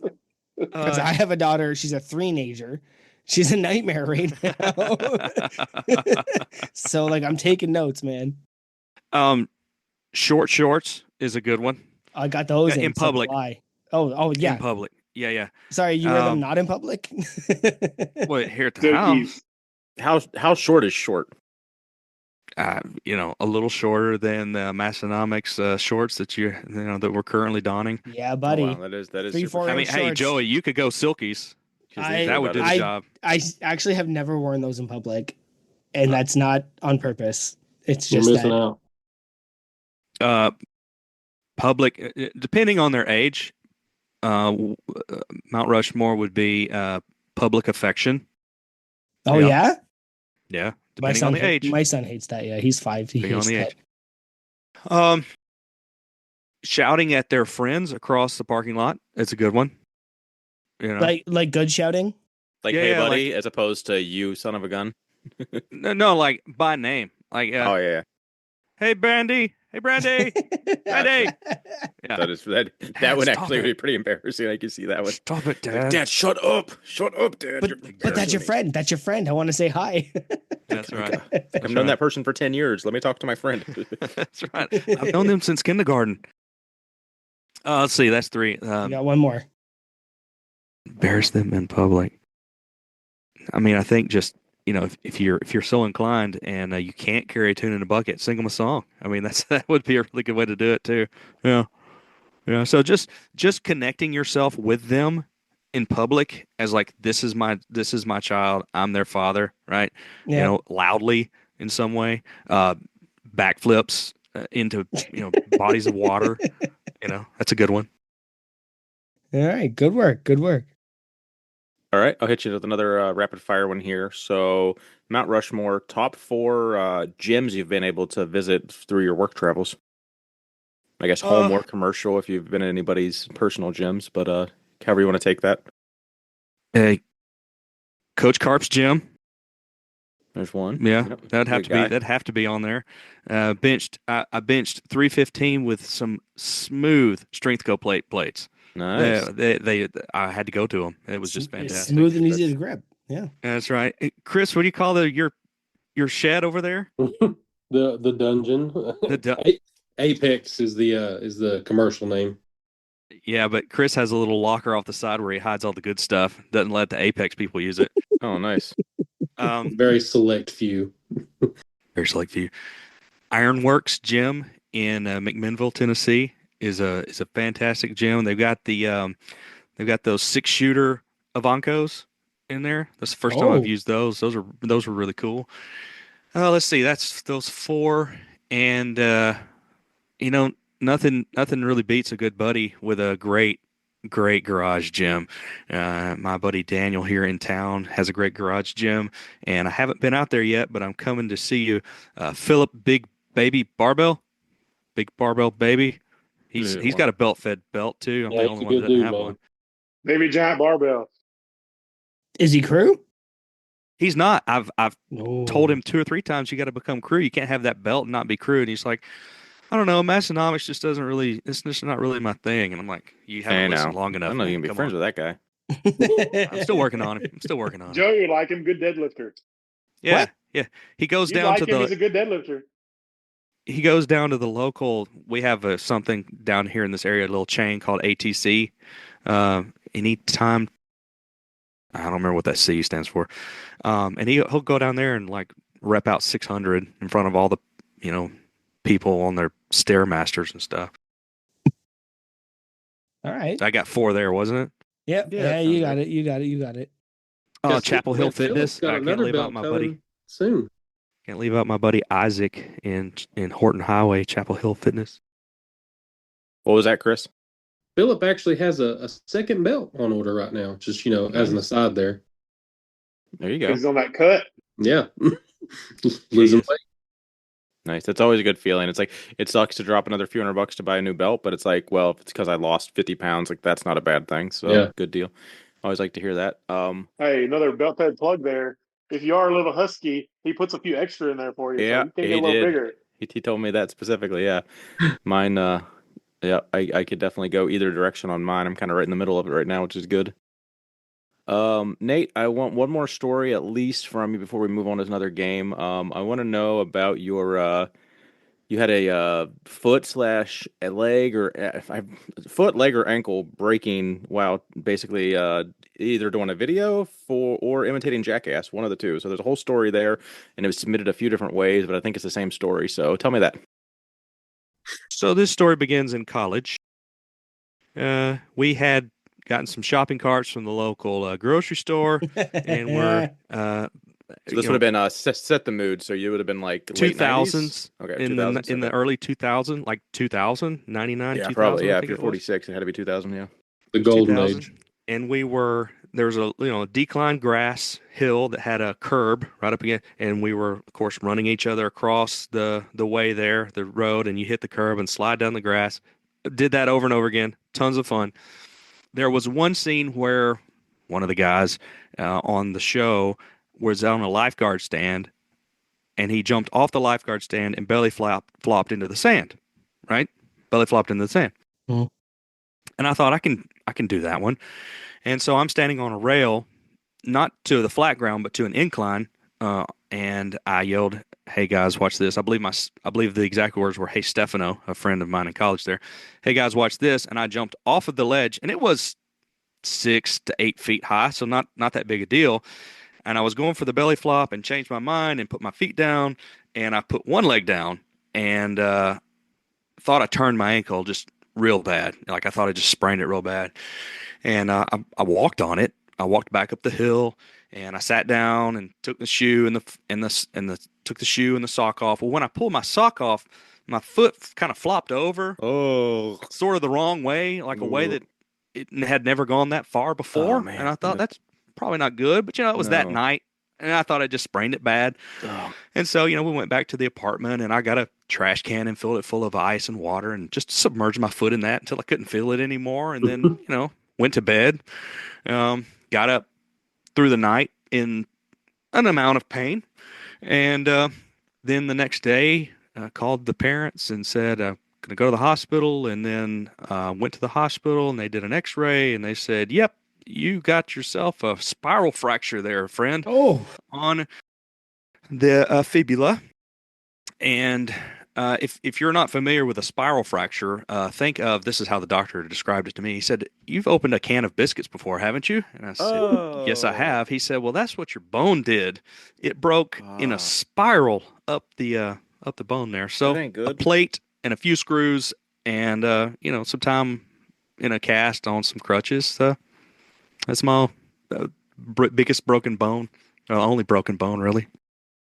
No. That was my first real injury in life. I waited until I was almost out of college to get it. I think I lied because there's about 2 or 3 other stories here that won't really fit into unpaid or underrated, and I kind of want to hear them. So Okay. I'm gonna follow up with the broken bones. So how did you not get any broken bones when you went barrel diving off of a a trailer that got jackknifed?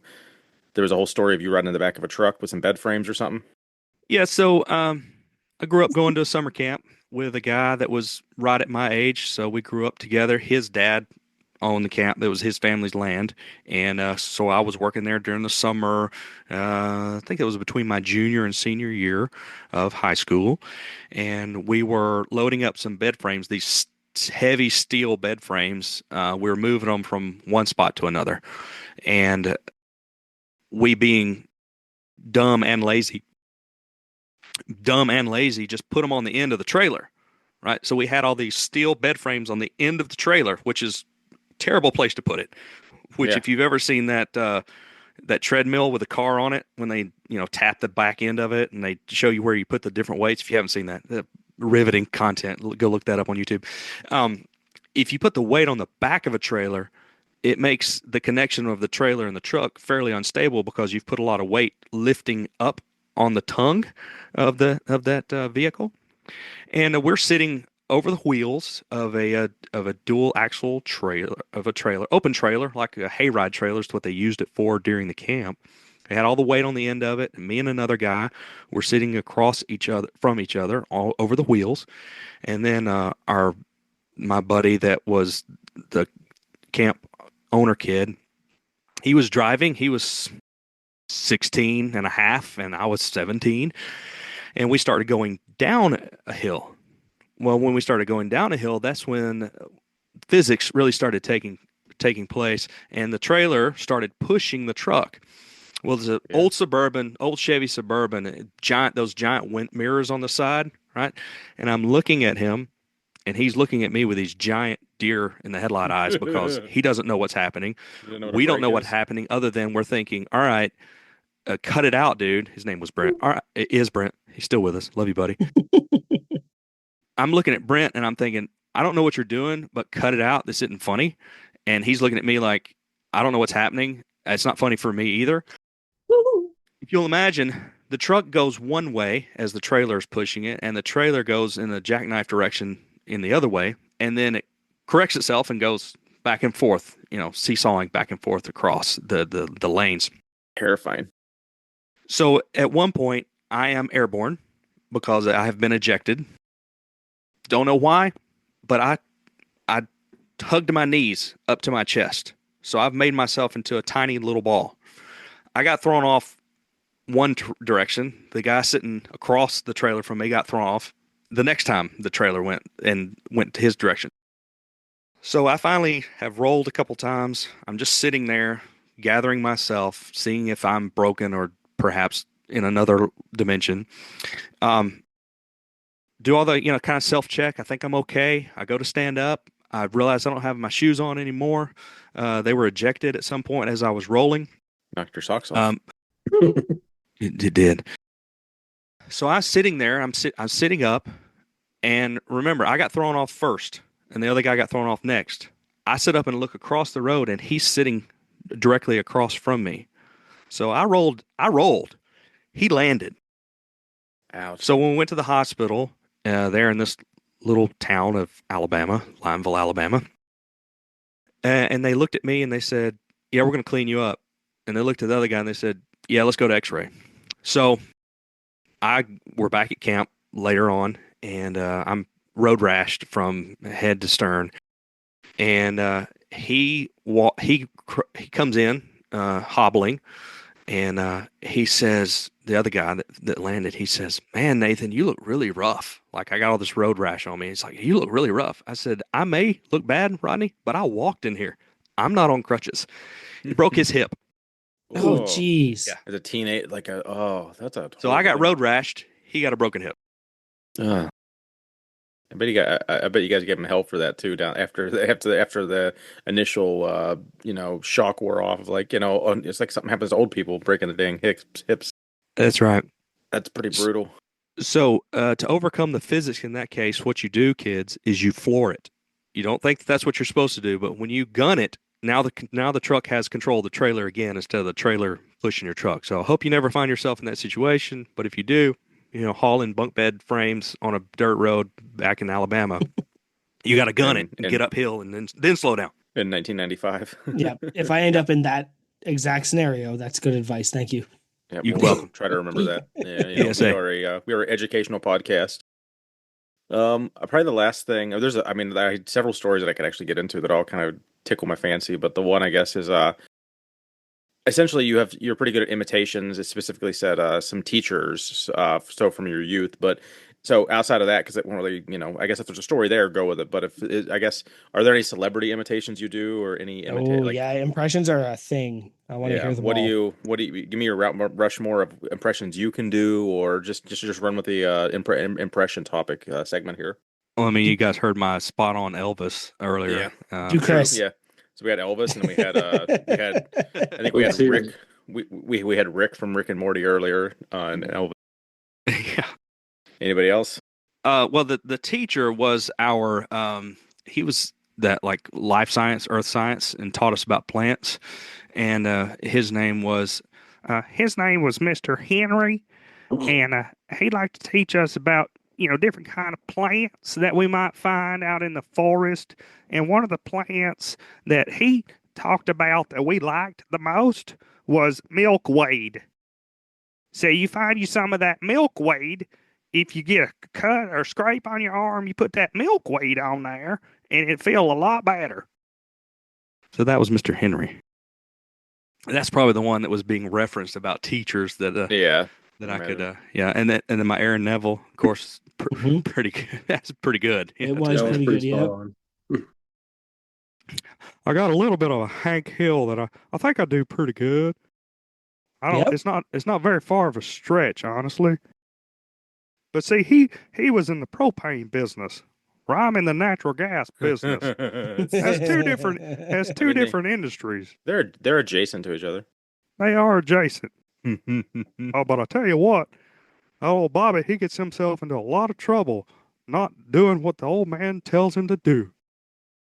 Okay, well, speaking of that, then, basically, someone had suggested you had a group of friends, and you were either the older one or just basically at one point you were looked at as like the slightly older, early Here we 20, go. late teens, and you know, they were basically the parents said, "Hey, you should look up to this guy. He's the example."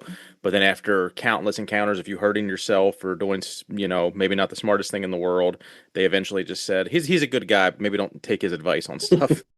Yeah, this is not a friend group. This is family. Okay, even better. I was early married, and so apparently, if you're married, then you're an adult. I'm not sure about that, but Yeah, I heard that too. False. I would say inaccurate because I know how young I was when I got married, and I didn't grow up for about 10 years after that. yeah, Still haven't. take the cousins down to the creek, and you guys have fun. Well, there was a rope swing, and I love rope swings, and I went off the rope swing, and I was attempting a front flip, and it was a little too close to the water, and the water was a little too shallow, so I came up out of the water with some, scratches on my head. It was no big deal. But we know that if you get a scratch in water, what happens? It's all over the place. And Yep. so you're at a creek. I mean, you can't really clean yourself up, so you just have to go back. So then it's like, all right, everybody, we're leaving. I've hurt myself. And so then we're walking back to camp, and I've got the grandkids and the cousins in tow, and they're like, "Oh, what happened?" And I'm like, "It's just some scratches. It's no big deal." And then it's like, well, you're clearly too unresponsible to be considered an adult. And I'm kind of thinking, I could have told you that. She didn't ask me. All right. Well, we'll probably move into unpaid or underrated unless you wanted to hijack it. Attaboy. Hijacking. Soldier boy, tough. It's present time. Ooh, All right, buddy. grab the one marked food, fellas. Food. Now, I will comment, like, I don't know how Morgan wrapped Joey's gifts or just made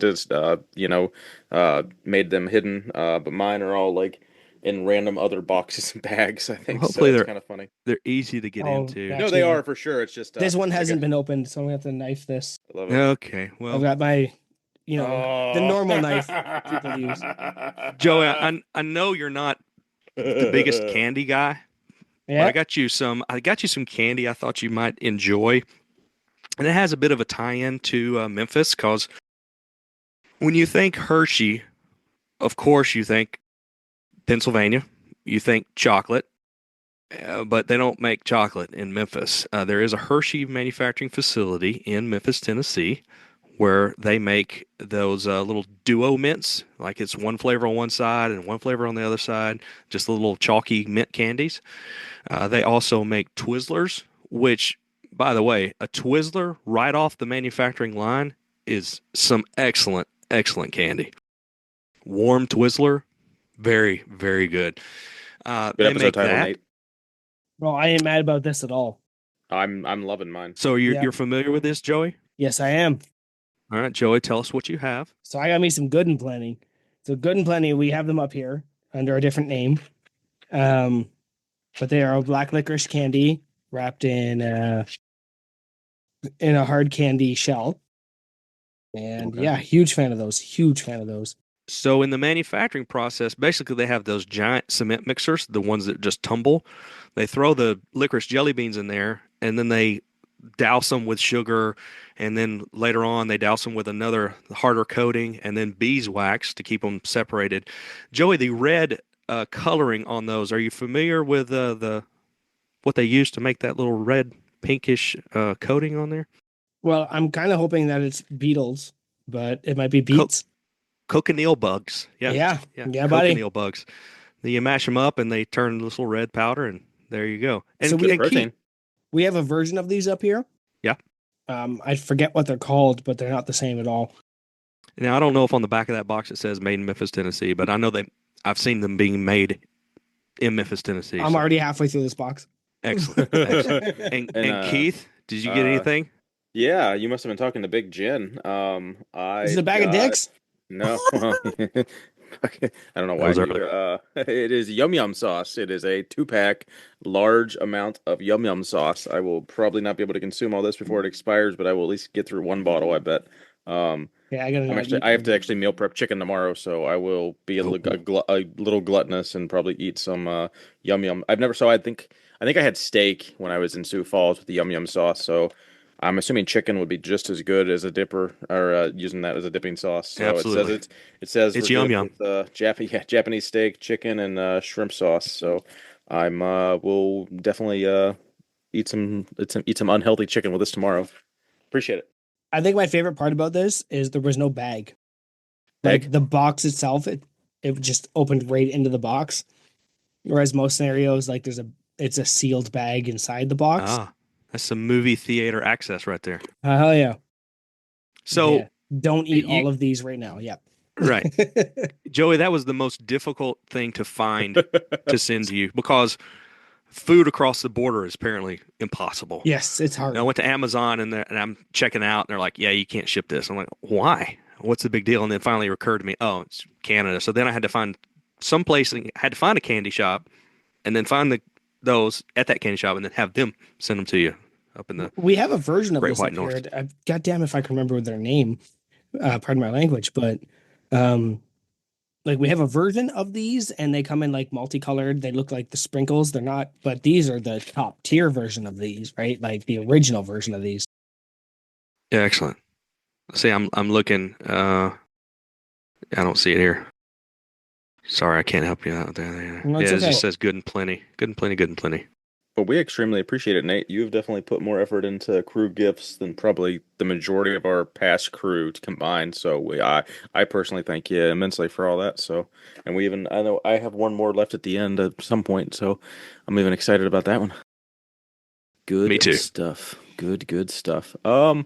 I mean, is there anything else in the show notes, Joey, before we move on to unpaid? Or, No, let's move on. I mean, I could definitely ask more stuff, but I'm pretty happy. I think we're tracking a good time to move on. So. I'm just gonna eat these candies. I'm not even gonna listen to anything anymore going on. Does Kris or Carp want to explain the rules of unpaid or underrated to our guest and to the any new listeners we have? Do you guys want to give a rundown of unpaid or underrated? I'm gonna give Carp that distinction and honor since All I've right, ran Carp. my mouth quite a bit today. Unmute yourself there, Carp, and let's hear it, buddy. How do we play unpaid or underrated? Okay. Just Does go for it, Joey Kris. have to do it? Carp's audio is not working. Do you remember how we play, Kris? Oh yeah, so unpaid would be something you would say if someone gave you an option of whether or not to own a belt fed strength belt or not. That would be definitely unpaid to go without owning such a wonderful piece of fitness equipment. Facts. Sorry. And underrated, obviously, would probably be if you did own a belt-fed belt. The quality and the quality and craftsmanship of Exactly. said use belts. code unpaid. Exactly. Yeah. Like so another local Tennessee resident to you has two of those belts. That's underrated. That's 200% more than Big Nate. Now, Then Nate has, so yeah. Yeah. I'm not big math over here, but like, is it just 100% or is it 200%? Like, nothing can be 200%, right? So you could have one or 1,000 more, and it's still just 100% more, right? That's always something I've wondered about statistics as well. That very thing. What are you basing the percentage off of? You know, is it? Yeah. I get it would be 100% more, but 200% also applies. Yeah, that's a tricky one. So we'll see if big someday we'll get Big Math on, and Big Math will explain to us all these questions we've had for Big Math over the last 2 years. All right, so Big Nate, unpaid or underrated? Anyone that didn't get that, so unpaid. We'll just say Fairly new segment. Yeah, it is a new segment, relatively new segment. Unpaid, not so great. Underrated, pretty great. So specifically for you, handpicked specifically for Big Nate Green, I want to hear your opinion, unpaid or underrated, snowballs, and if they have any negative effects in story and incidents that you might have had as a youth with snowballs and damage they caused. Yeah, no, I'm with you. I was watching some videos from the recent snowfall of some children joyfully throwing snowballs at the plate glass window in their house, and it just smashes on the window and it makes that fun little splatter. And then they turned and started throwing snowballs at Dad's car, and they were splattered. And I was like, "You guys got to stop doing that. Don't do that." Because my dad bought a 1972 Buick Riviera fresh off the lot back in the day. Emerald green, boat-tailed beauty with a 455 cubic inch horsepower motor in it. I learned to drive on that car. And when I was a youth, I threw snowballs at the driver's side window. And the first two were pretty fun. The third one was pretty cool. And apparently in the fourth one, I picked up a rock in the snowball. So then Dad had a broken window in the car while it was snow on the ground. And he wasn't very happy about it. I can't imagine. Yep. No. Yeah. I understand his frustration. How old were you, ballpark?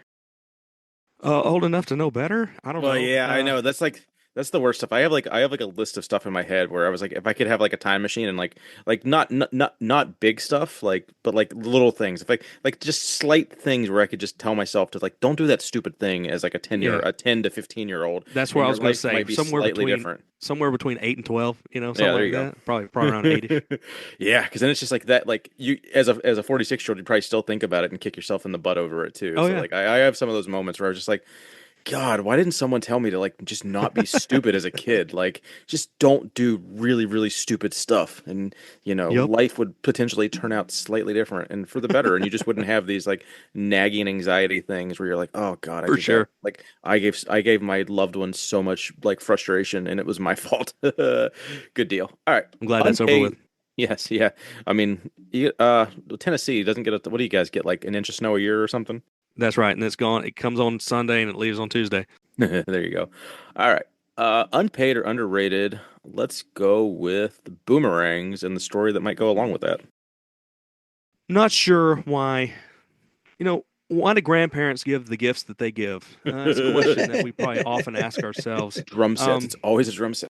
One year, my grandparents gave me a wooden boomerang, painted black, white lettering on it that said Ninja, and then there were some there were some there were some letters of some sort afterwards. I just assumed said Ninja also. And there was a open field across the road from our house. And when I received this gift, I was, oh man, I don't, again, so many years ago. It was probably, I was probably again like 7 or 8, something like that. And I've got this boomerang. I don't even know anybody from Australia, but I have this boomerang and I'm throwing it and it goes and it hits the ground and I like walk down to the end of the field and I grab it and I throw it the other way, goes down to the end of the road over and over again, never does the thing where it comes back and hits a small animal or something like that. Never does that. So I put it away in the closet and don't think about it again.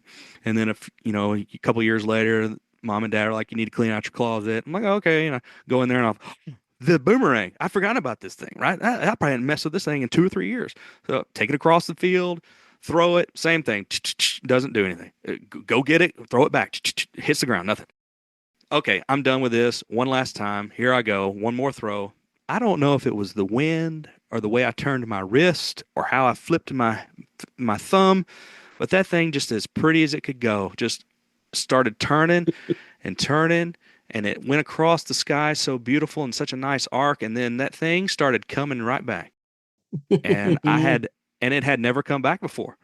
So, of course, instinctually, I just close my eyes and grit my teeth, and it smashes me right in the eye, right here, right on the eyelid, right on the orbital. It didn't hit my eye, but it hit right above it. Oh, I'm a tough that kid. could have been bad. I mean, I'm a it was tough probably kid. still bad, but dang. Yeah, I mean, I'm a tough kid, and I just pick the thing up, and I'll walk back across the road to the house, and knock on the door, and hey, mom, I'm bleeding. This thing hit me, and of course, mother goes into her motherly instinct. Oh, and she grabs me up, and we have a cousin that lives up the road because It's Alabama. We've got a cousin that lives up the road, and she's a nurse. And so mom's like, I'm going to take you up there and see what we need to do, and then maybe we'll go to the hospital from there, or maybe she'll rub dirt on it. I don't know. Just the one cousin that you didn't negatively influence as a slightly older cousin. That's correct. That's correct. Yeah. So we go to her house again. I'm fine. I mean, mom's got a towel against my eye catching the blood, but I'm not overreacting. I'm cool, calm, and collected kid. So we're in there and we're talking to. That's called shock, Nate. That's called shock. State of being in shock. Or it's just, or you just got hit in the eye with a boomerang and everything. I don't know. Tomato, potato, whatever. Yeah. So we're there. I'm listening to them. I'm listening to the adults talk. I feel this warm stuff on my face, but blood or whatever. The lady says stitches, and when I hear stitches, I know that means needles. And when I hear needles, I lose it. I don't like needles. I haven't liked needles when I was little. Just hated them. And it was just tears and snot and blood, and that was the end. I get hit in the face with a boomerang, and it's like, that's cool. But then you say needles, I'm done. Nope. And the best part is you hit yourself in the face with a boomerang. Yeah, I did it to myself. There's nobody else to blame but you on that one. It's the self-inflicted wounds we gather along the way. Yep. So did you give us? Unpaid or underrated? Underrated. Boomerangs. Underrated. Unpaid? Needles unpaid. All right. Yep. Okay, we'll take that. How has slight sidebar here? How has having a crippling fear of needles affected you as a 46-year-old man? Because you've had to get in a couple shots over your life. You had to get blood drawn for this, that, and the other. Do you have to take a whole vacation day to get your blood drawn because you're in a panic attack mode the rest of the day? How does that go? So when I was little, I was very allergic to wasp. The devil's flying needles. Yeah. And if I got stung by one, it would immediately mean I had to get a shot of adrenaline. And that was a needle that was always in the car. And so if I got stung by, I would just, lose it, go crazy. At some point, again, I don't know, 7, 8, 9, I had this very conscious thought where I said, the fact that you carry on and go crazy probably makes this worse. So don't do that.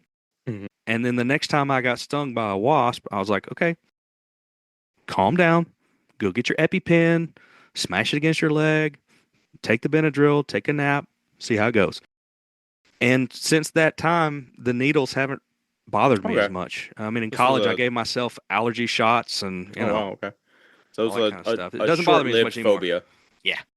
That's good. Good deal. Okay, so I'll hit my last one up probably here. Unpaid or underrated, the 1998 classic that has been orange glazed a 9 out of 10, which is an extremely high rating, the movie Armageddon. And or, I guess anything goes along with Armageddon. It might have been a first date movie possibly for you. So the guy that threw me off the trailer,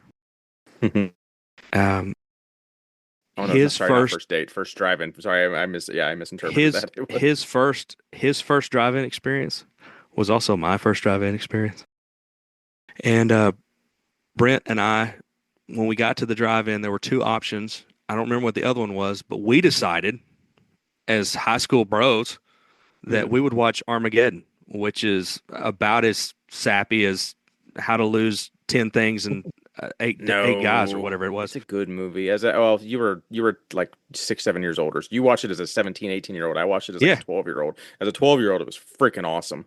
And it's a great movie. It's also a love story. Yeah. The sacrifices at the end, spoiler alert, was I vividly remember crying as a child watching that movie. It's oh my God, no, don't die, Bruce Willis. But don't die. A great date movie, not for not a bro date boys. though, probably. Okay. Not a great bro date. So when I read the notes, I didn't realize it was your buddy because the way we copy and pasted in, it doesn't show me who submitted what. So it just said our first date was watching Armageddon. So I assumed it was your wife, not your best friend. So that was the slight awkwardness there. So yeah, I hope that's true. Armageddon. I hope that's true. Yes, sir. My wife will tell me, "How could you forget?" I'm like, "Oh, I'm sorry, honey. A long time ago." So end of the day, unpaid or underrated? Oh, underrated. Great Deal. movie. Great movie. Love it. I agree. Cool. What you got, Joey? All right. And or sorry, Kris and Carp, if you want to think of an unpaid or underrated for Nate before we wrap up, you've got about 5-10 minutes to think of something to ask him after Joey gets his three done. Unpaid or underrated back spotters in squat. Unpopular opinion. Unnecessary. It's a danger to the spotter and the lifter.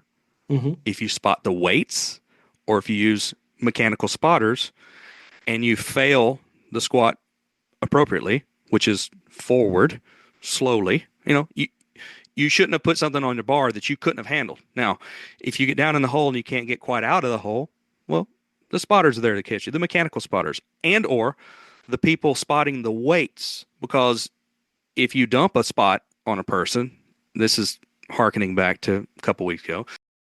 If you dump a spot on a person and they have to zercher the 500 pounds that you just dumped on them, yeah, straight to jail. Straight to jail. Agree. Straight to jail. So, or the guy just knocks you off balance and you catch the 500 pounds on your neck, which is also we've seen to be bad. So spot the weights, use your mechanical spotters, use your blocks, right? Ray Williams has got those giant money safes that he squats with or whatever, or use your spud ink straps or whatever you need to do. But yeah, don't put the guy in back squats or the ladies in the back squat in such a dangerous position. But, all feds seem to use them and everybody loves them and but overrated. Agreed. Completely unpaid. Sorry. Yeah, I've never heard of Fairly new that term. segment. I don't know what overrated is. I mistakenly say it like every other week, but I just don't know what it means. It's Completely unpaid. All right. Yes, sir. Unpaid or underrated broposals. Okay. Let me start by asking this question. Any of you guys, real talk here. Did any of you guys at mid ice during the hockey game ask your girlfriend to marry you? No, that would be ridiculous. Anybody? Ridiculous. No? Okay. The broposal is just that. We're in front of, depending on which stadium you're at, it could be 105. If you're, over there with Kris, you're in front of 105,000 people of your, closest friends, and you get down on one knee and ask your girlfriend to marry you. Like, bro, well, I'm a big football fan. Yeah, well, she's probably not. And even if she is, I can't imagine that little girl when she was 6, when she was thinking about one day being married to her Prince Charming, thought, maybe one day he'll ask me in the most public way ever. And then what am I supposed to do? Say no? So you've trapped this poor girl in front of 100,000 people, or in front of the drunk guys at the D1 hockey team that's down at the local ice rink, for what? So, fellas, let it just be the two of you, or let it be some small, I've heard of guy that'll have the ladies' classroom, ask him, hey kids, help me do this thing, help play out these different roles. That's sweet. That's part of her life, but to ask her in front of the giant stadium, come on, dude. Come on. Give her the chance to say no without gracefully. looking bad, right? Yeah. Yep. Yeah. So, okay. So broposal, that's what a broposal is. Yep. That is completely unpaid. Now, what are your stories? How'd you propose to your girlfriend? She proposed to me. And then you guys ran to the courthouse, right? No, God, no. I said no. I said, we were at a Halloween party. She said, I think I should marry you. And I was like, no, you're drunk. Go away. And she held that on me for years. For years. Good for her. Yep. As she should. And yeah, I don't disagree. And then eventually I said, after dealing with my dad and my uncle dying and how hard it was to deal with all the insurance, I was like, I mean, for me personally, I don't care about the government or anything getting involved in my love life. Yep. But seeing how hard it was for me to be the last living person in my family to still make the claims of, I have to bury these people. I have to do this. I have to do that. I was like, fuck, let's do it. We'll just do it. That way, if something happens to me, there's no arguments, there's no recourse. The government can't fight you on it. But yeah, she was actually the one that proposed to me, and she'll never let me live that down. We have a fun game we like to play. Yep. Yes, sir. What you got, Keith? Stephanie was in East Lansing, Michigan on a college internship before her senior year of college. Or maybe she had one semester left, I think, actually. Either way. So we were both 21, and I went out and spent the weekend with her. And I just, I always knew in my heart, I knew it was the time to do it, and might not have been. I wasn't overly prepared or anything, so it was just kind of popped the question as we were like just having a weekend together, and didn't have a ring in the moment. So I remember I it was just so corny. I tied a paper towel around her finger into a bow, and then we went and bought a ring like an hour later, and it was literally like the last couple $100 I had in my savings account because I was literally like poor. I was living check to check and like still living in my parents'. I didn't know I was too stupid and young to know that I probably should have waited a little longer and been a little more stable myself. But I was, it was like literally a child in love. So, but best decision I ever made. And, geez, 18, I don't know, whatever. So it's 2006, 2008. So whatever that is. I don't know. We got together in 2006. We got engaged in 2007. We got married in 2009 or 2008. So yeah, whatever long ago that was. And very happy. But yeah, I wouldn't necessarily do it in public. I think one of my siblings did propose in public, but I think it was more of they already knew they were going to get married kind of thing. And it wasn't like a surprise at that point. It was just more of we're both diehard fans of this college football team, and like it'll be a cool memory for us to kind of like. I think she was probably partially in on it anyway, more so than it being a complete shock. But yeah, when you see the videos of people getting the shock proposals, and like how many times do you think they're like when the girl like does like the definitely a negative? It's like I see it, half the shit you see on Instagram is fake anyway. But like there's definitely some of the videos we've seen are legitimately girls or women in like super awkward positions where they're like, are you gaslighting me? Do I have to say yes? Like, no, I'm going to say no because we've been together for 3 months and this is freaking awkward. No, thank you. But yeah, definitely wouldn't be on my, bingo cards to propose that way. I had a trail of those little tea light candles leading from the front door to the bedroom of the apartment complex where I lived at the time. So the tea light trail led to the room, and then it was a tea light heart of these little candles, and there was the rose petals around and the little box in the middle of the heart. And I opened the box, and she was crying, and I'm crying, and she says, "Are you going to ask me something?" And I'm thinking like, well, what is all this? I mean, yeah, I'm going to ask you something. I mean, what do you think all this was? Hey, you want to go to Chili's? No. So I started it, and she had to prod me along into to the finish line. So now, as Big Jen would say, I would have pegged you as a guy that would have probably put the ring in a snowball and threw it at her, or maybe attached it to the boomerang and threw it at her, and saw what happened. Good stuff. Last one, unpaid or underrated. Food talk is big here on Unpaid and Underrated. Why do you hate muffaletta? And what is that? I don't know what that is. That's what I want to hear. I want to hear the description of muffaletta. Is this like muffin top? Like I don't know what the hell is that. I love a muffaletta. Oh yeah? I love a muffaletta. Okay. Something right, underrated. Eats. Yeah. Muffaletta is some sort of bread. It's a sandwich.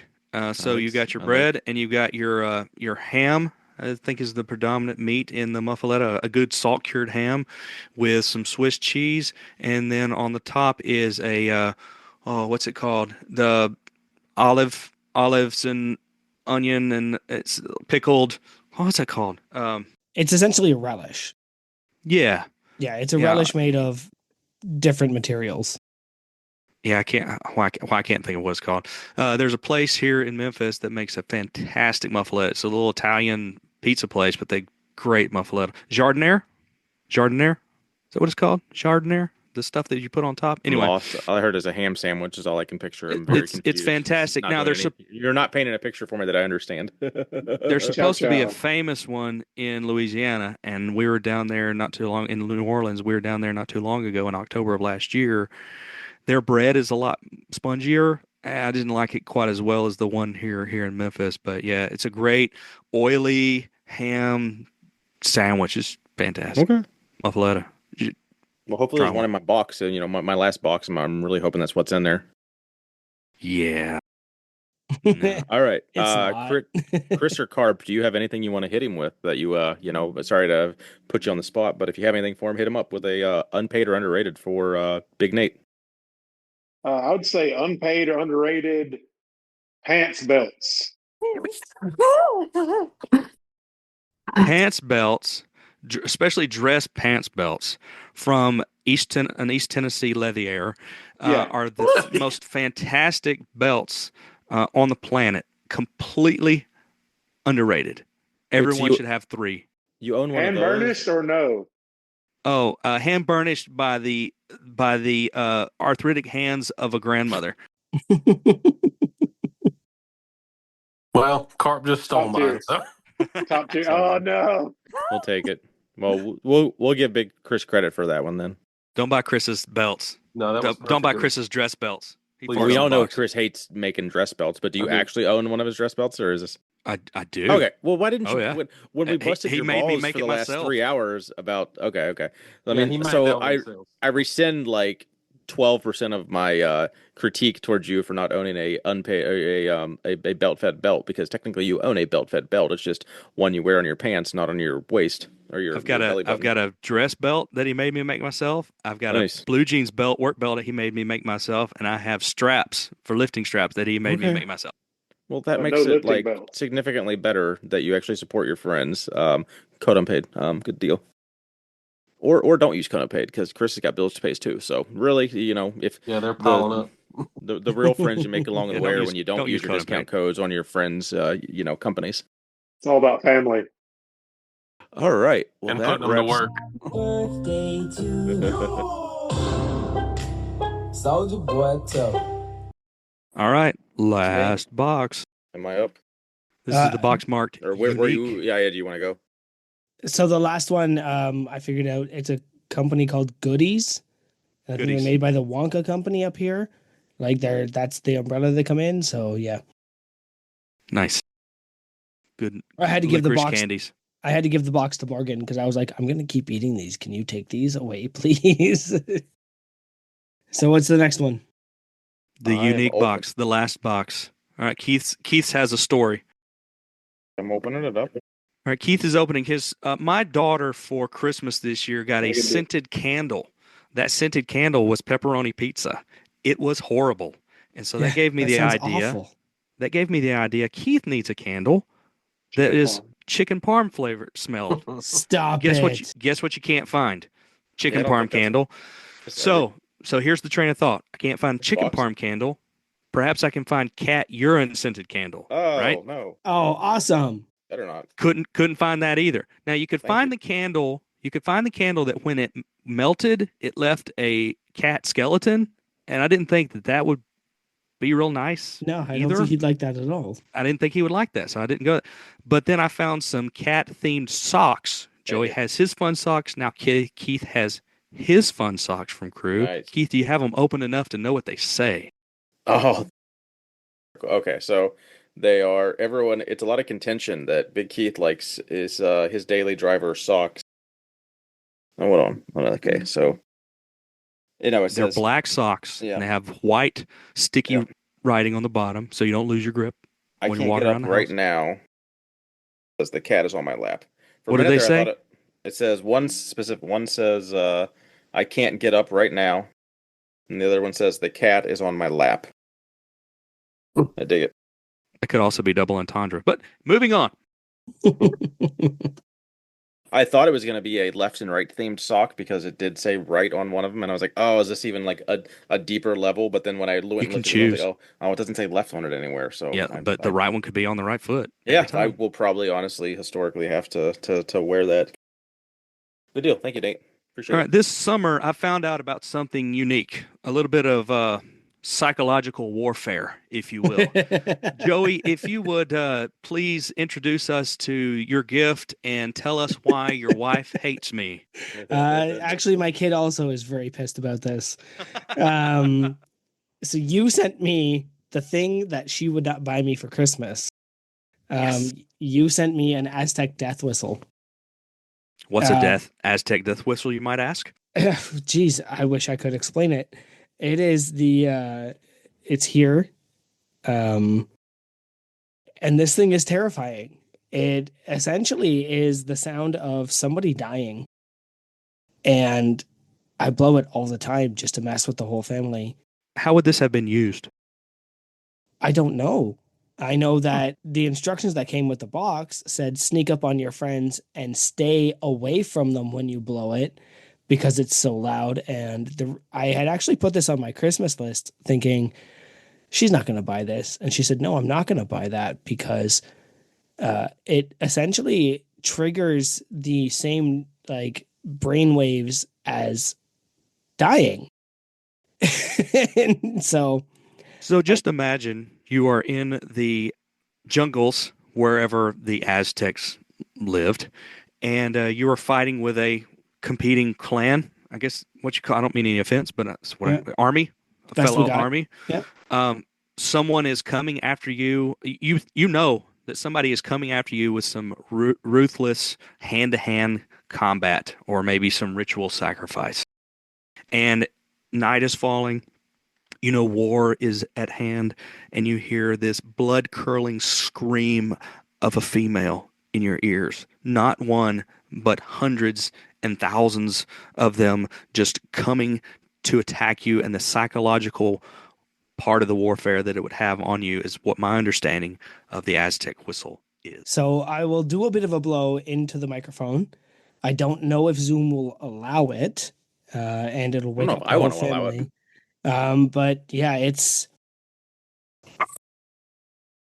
Zoom muted it. Nah, nothing. yeah, Thanks, Zoom. Okay, yeah. So Zoom muted it. You can go just look up Aztec death whistle if you're so inclined, and YouTube will share it with you. It's terrifying and pretty bad. Yeah. Combined with my scary masks, my son is just like every time I blow it, he goes, "Dad, you're making me feel like I'm dying." And I was like, "Love you, buddy." Yeah, love you too. But absolutely. Dilf Dungeon. I'm enthralled with this thing. I keep blowing it all the time. I'm probably gonna get in shit for blowing it right now, but yeah, great gift. Absolutely. Thank you. That's the end of my gifts, guys. Happy birthday, crew.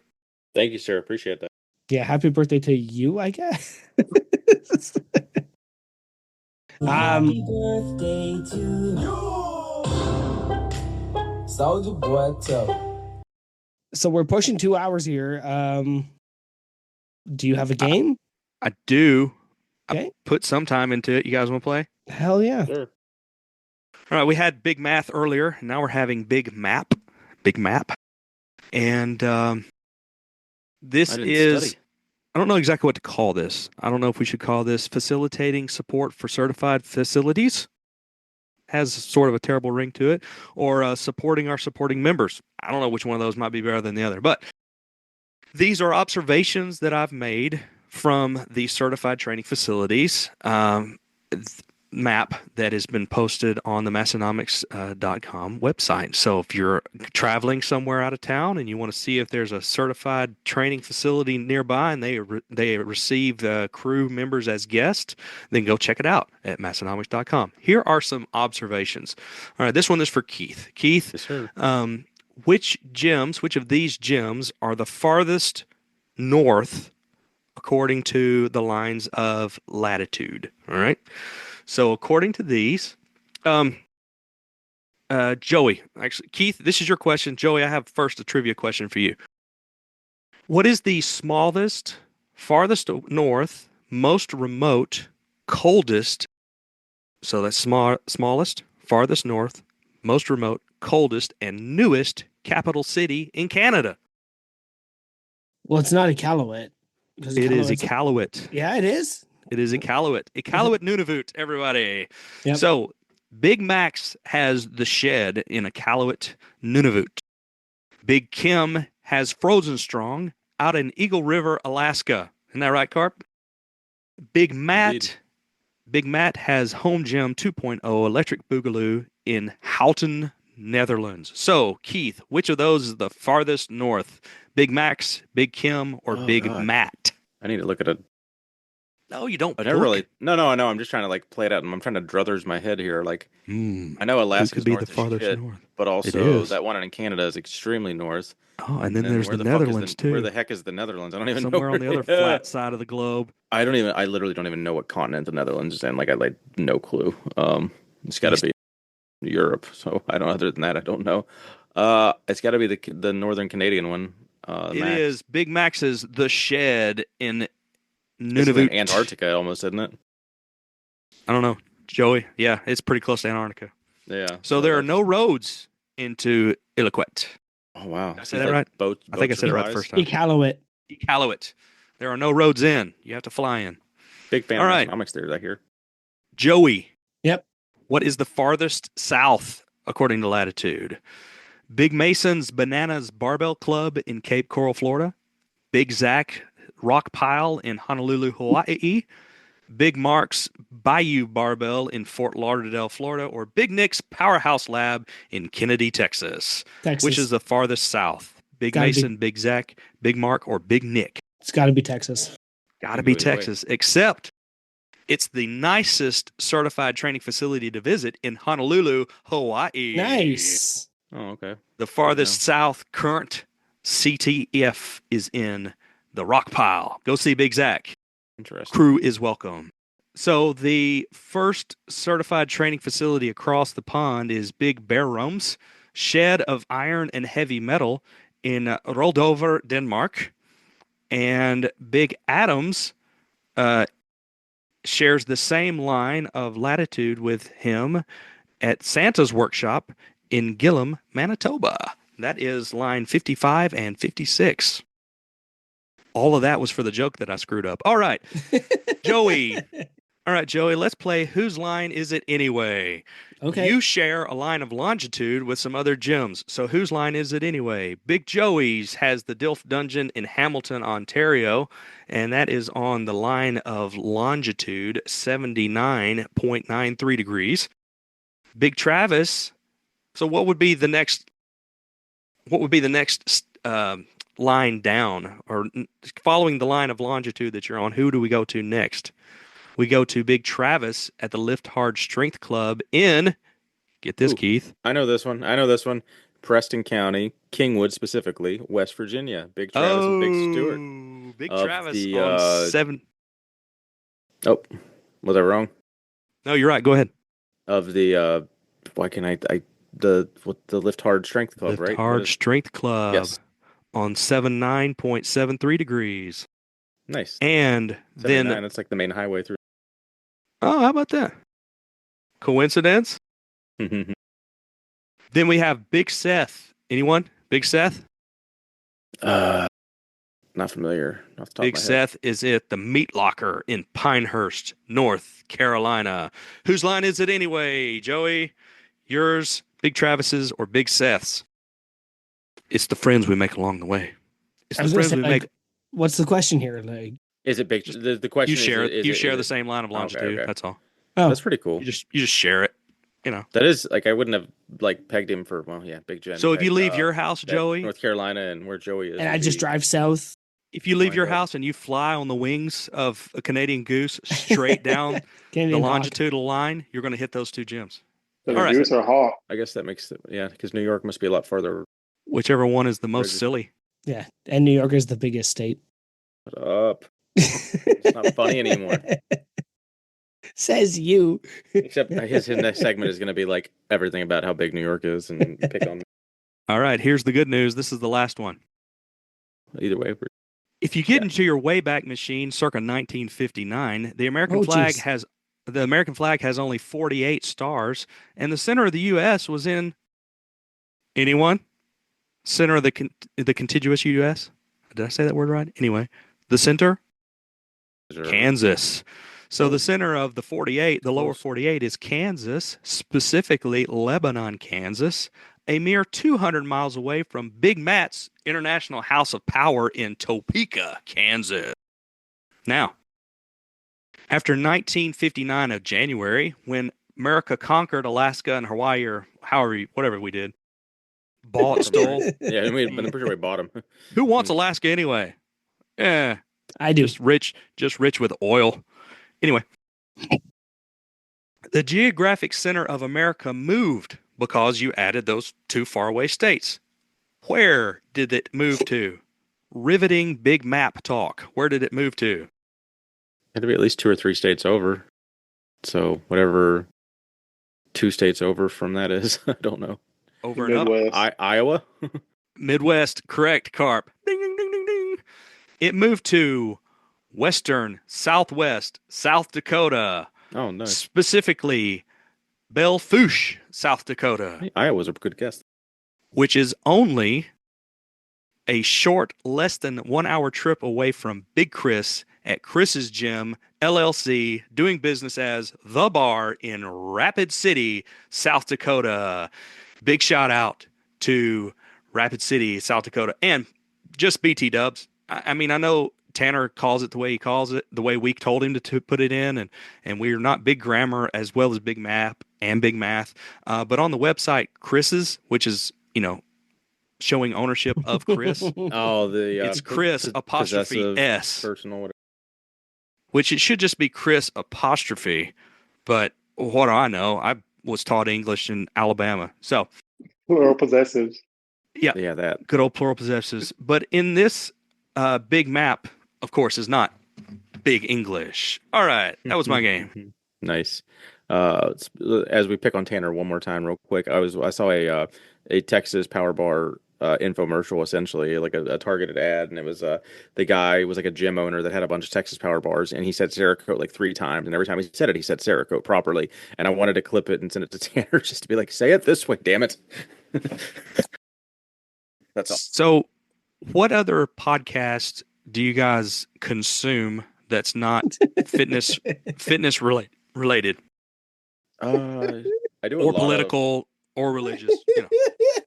I do some Cleveland Brown stuff. I do, I guess, home gym stuff is kind of part of the fitness world, so it doesn't really count. I do a lot of like big TV shows that are like super in depth that have like really intense episodes. They'll do like breakdowns of that episode, and I wouldn't ever listen to that unless I had hours and hours of ability to drive and just sit there and do nothing. So, like Gilmore Girls, or what are we talking about?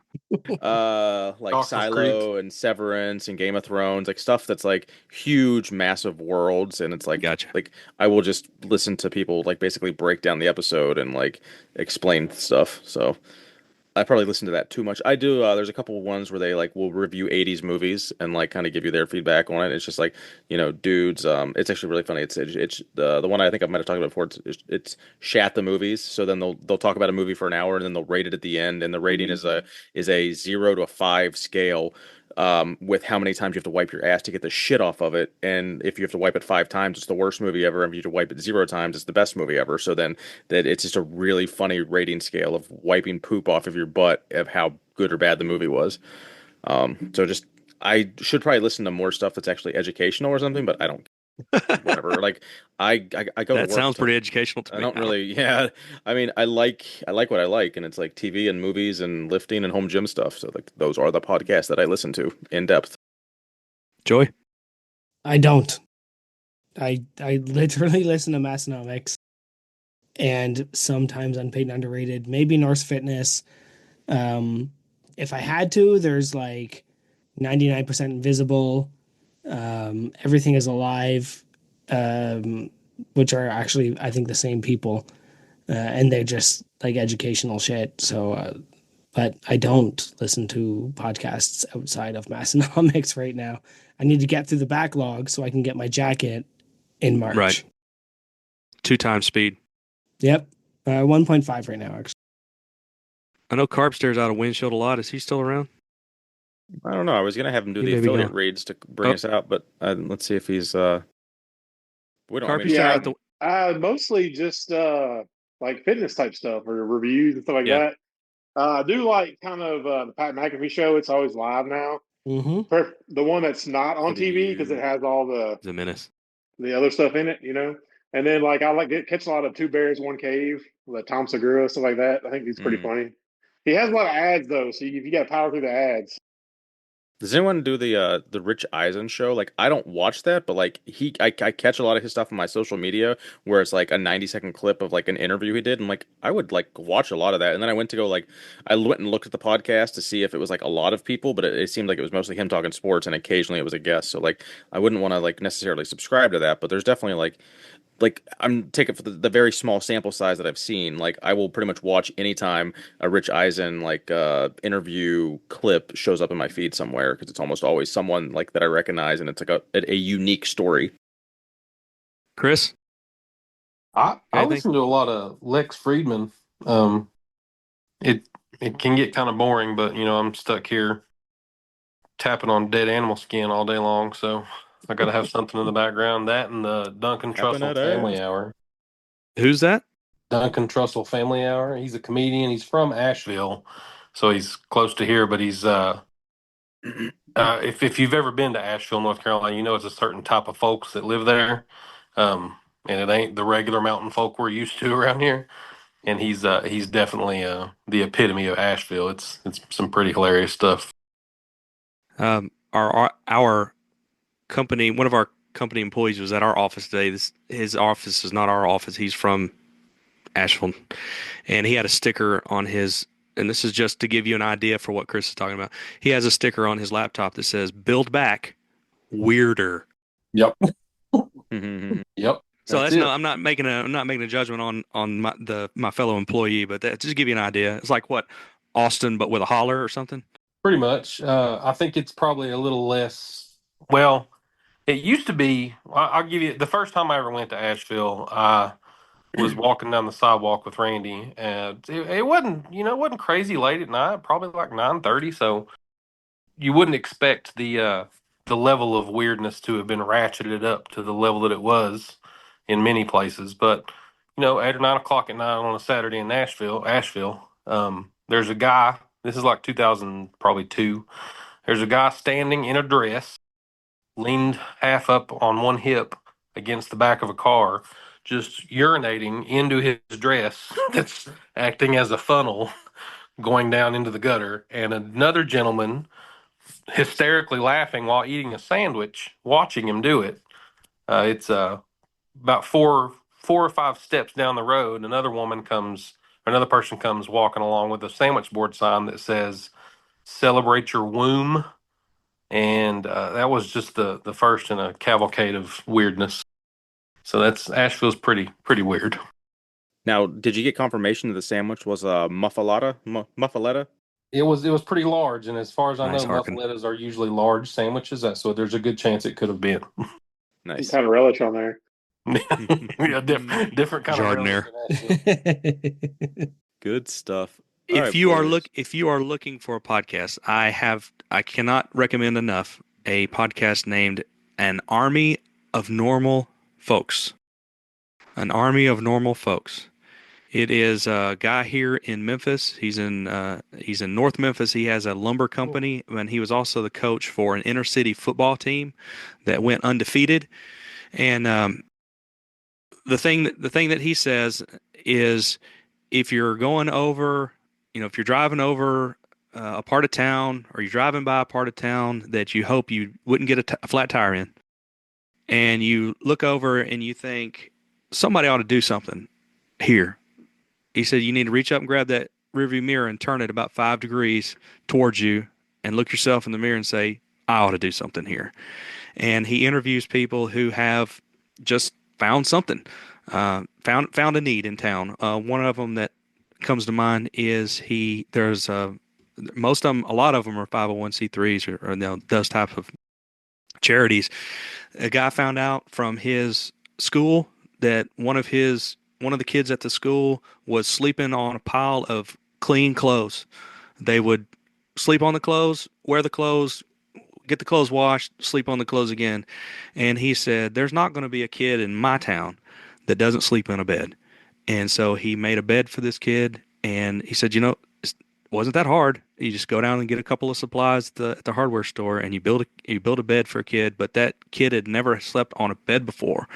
And he said and how well does a good night's sleep transfer to that kid the next day on how much they can learn, how much they can, care for somebody else because they just slept in a bed. And that charity is called In Heavenly Peace.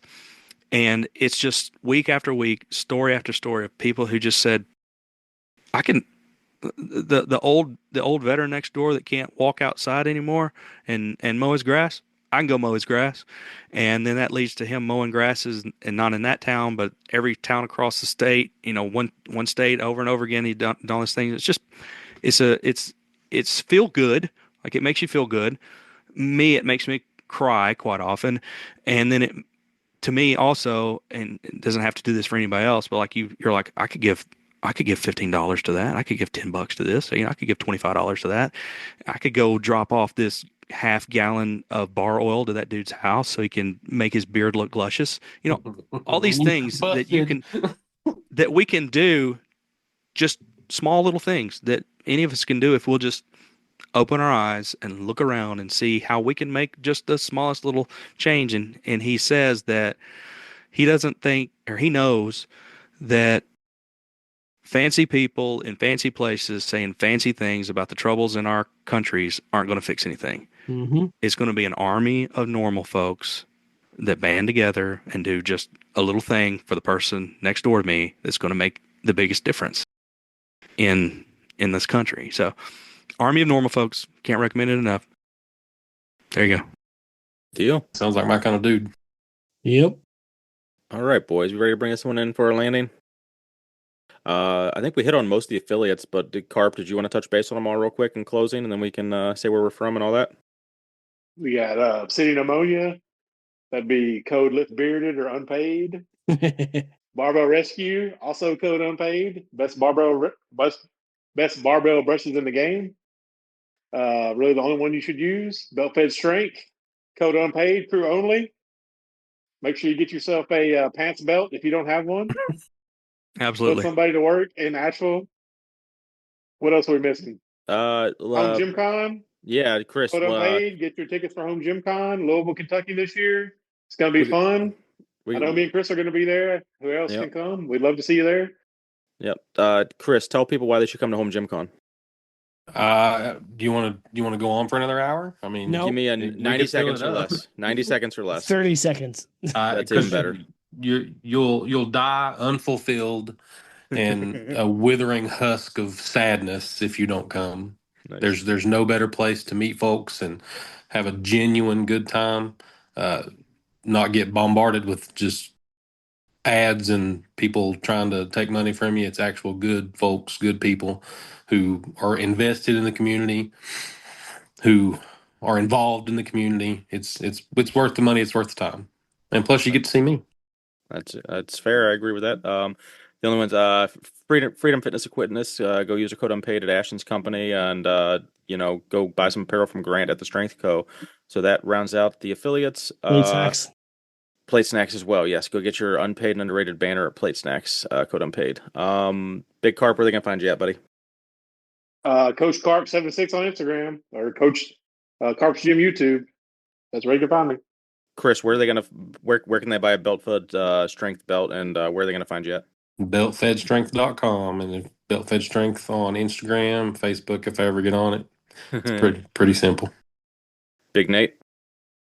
At Nate.Verde on Instagram. About the only place I go. Good deal. Joey, where you at? Joey_Molesco, MLECZKO. And we have an Instagram, Unpaid and Underrated Podcast, website, unpaidinternpodcast.com. I'm Big Keith. You can follow me on Instagram at KeithHoneycutt73. And more importantly, go follow my Orange Gym, the No Wine Cellar. And gentlemen, we will see you next Tuesday. This is the Aztec Death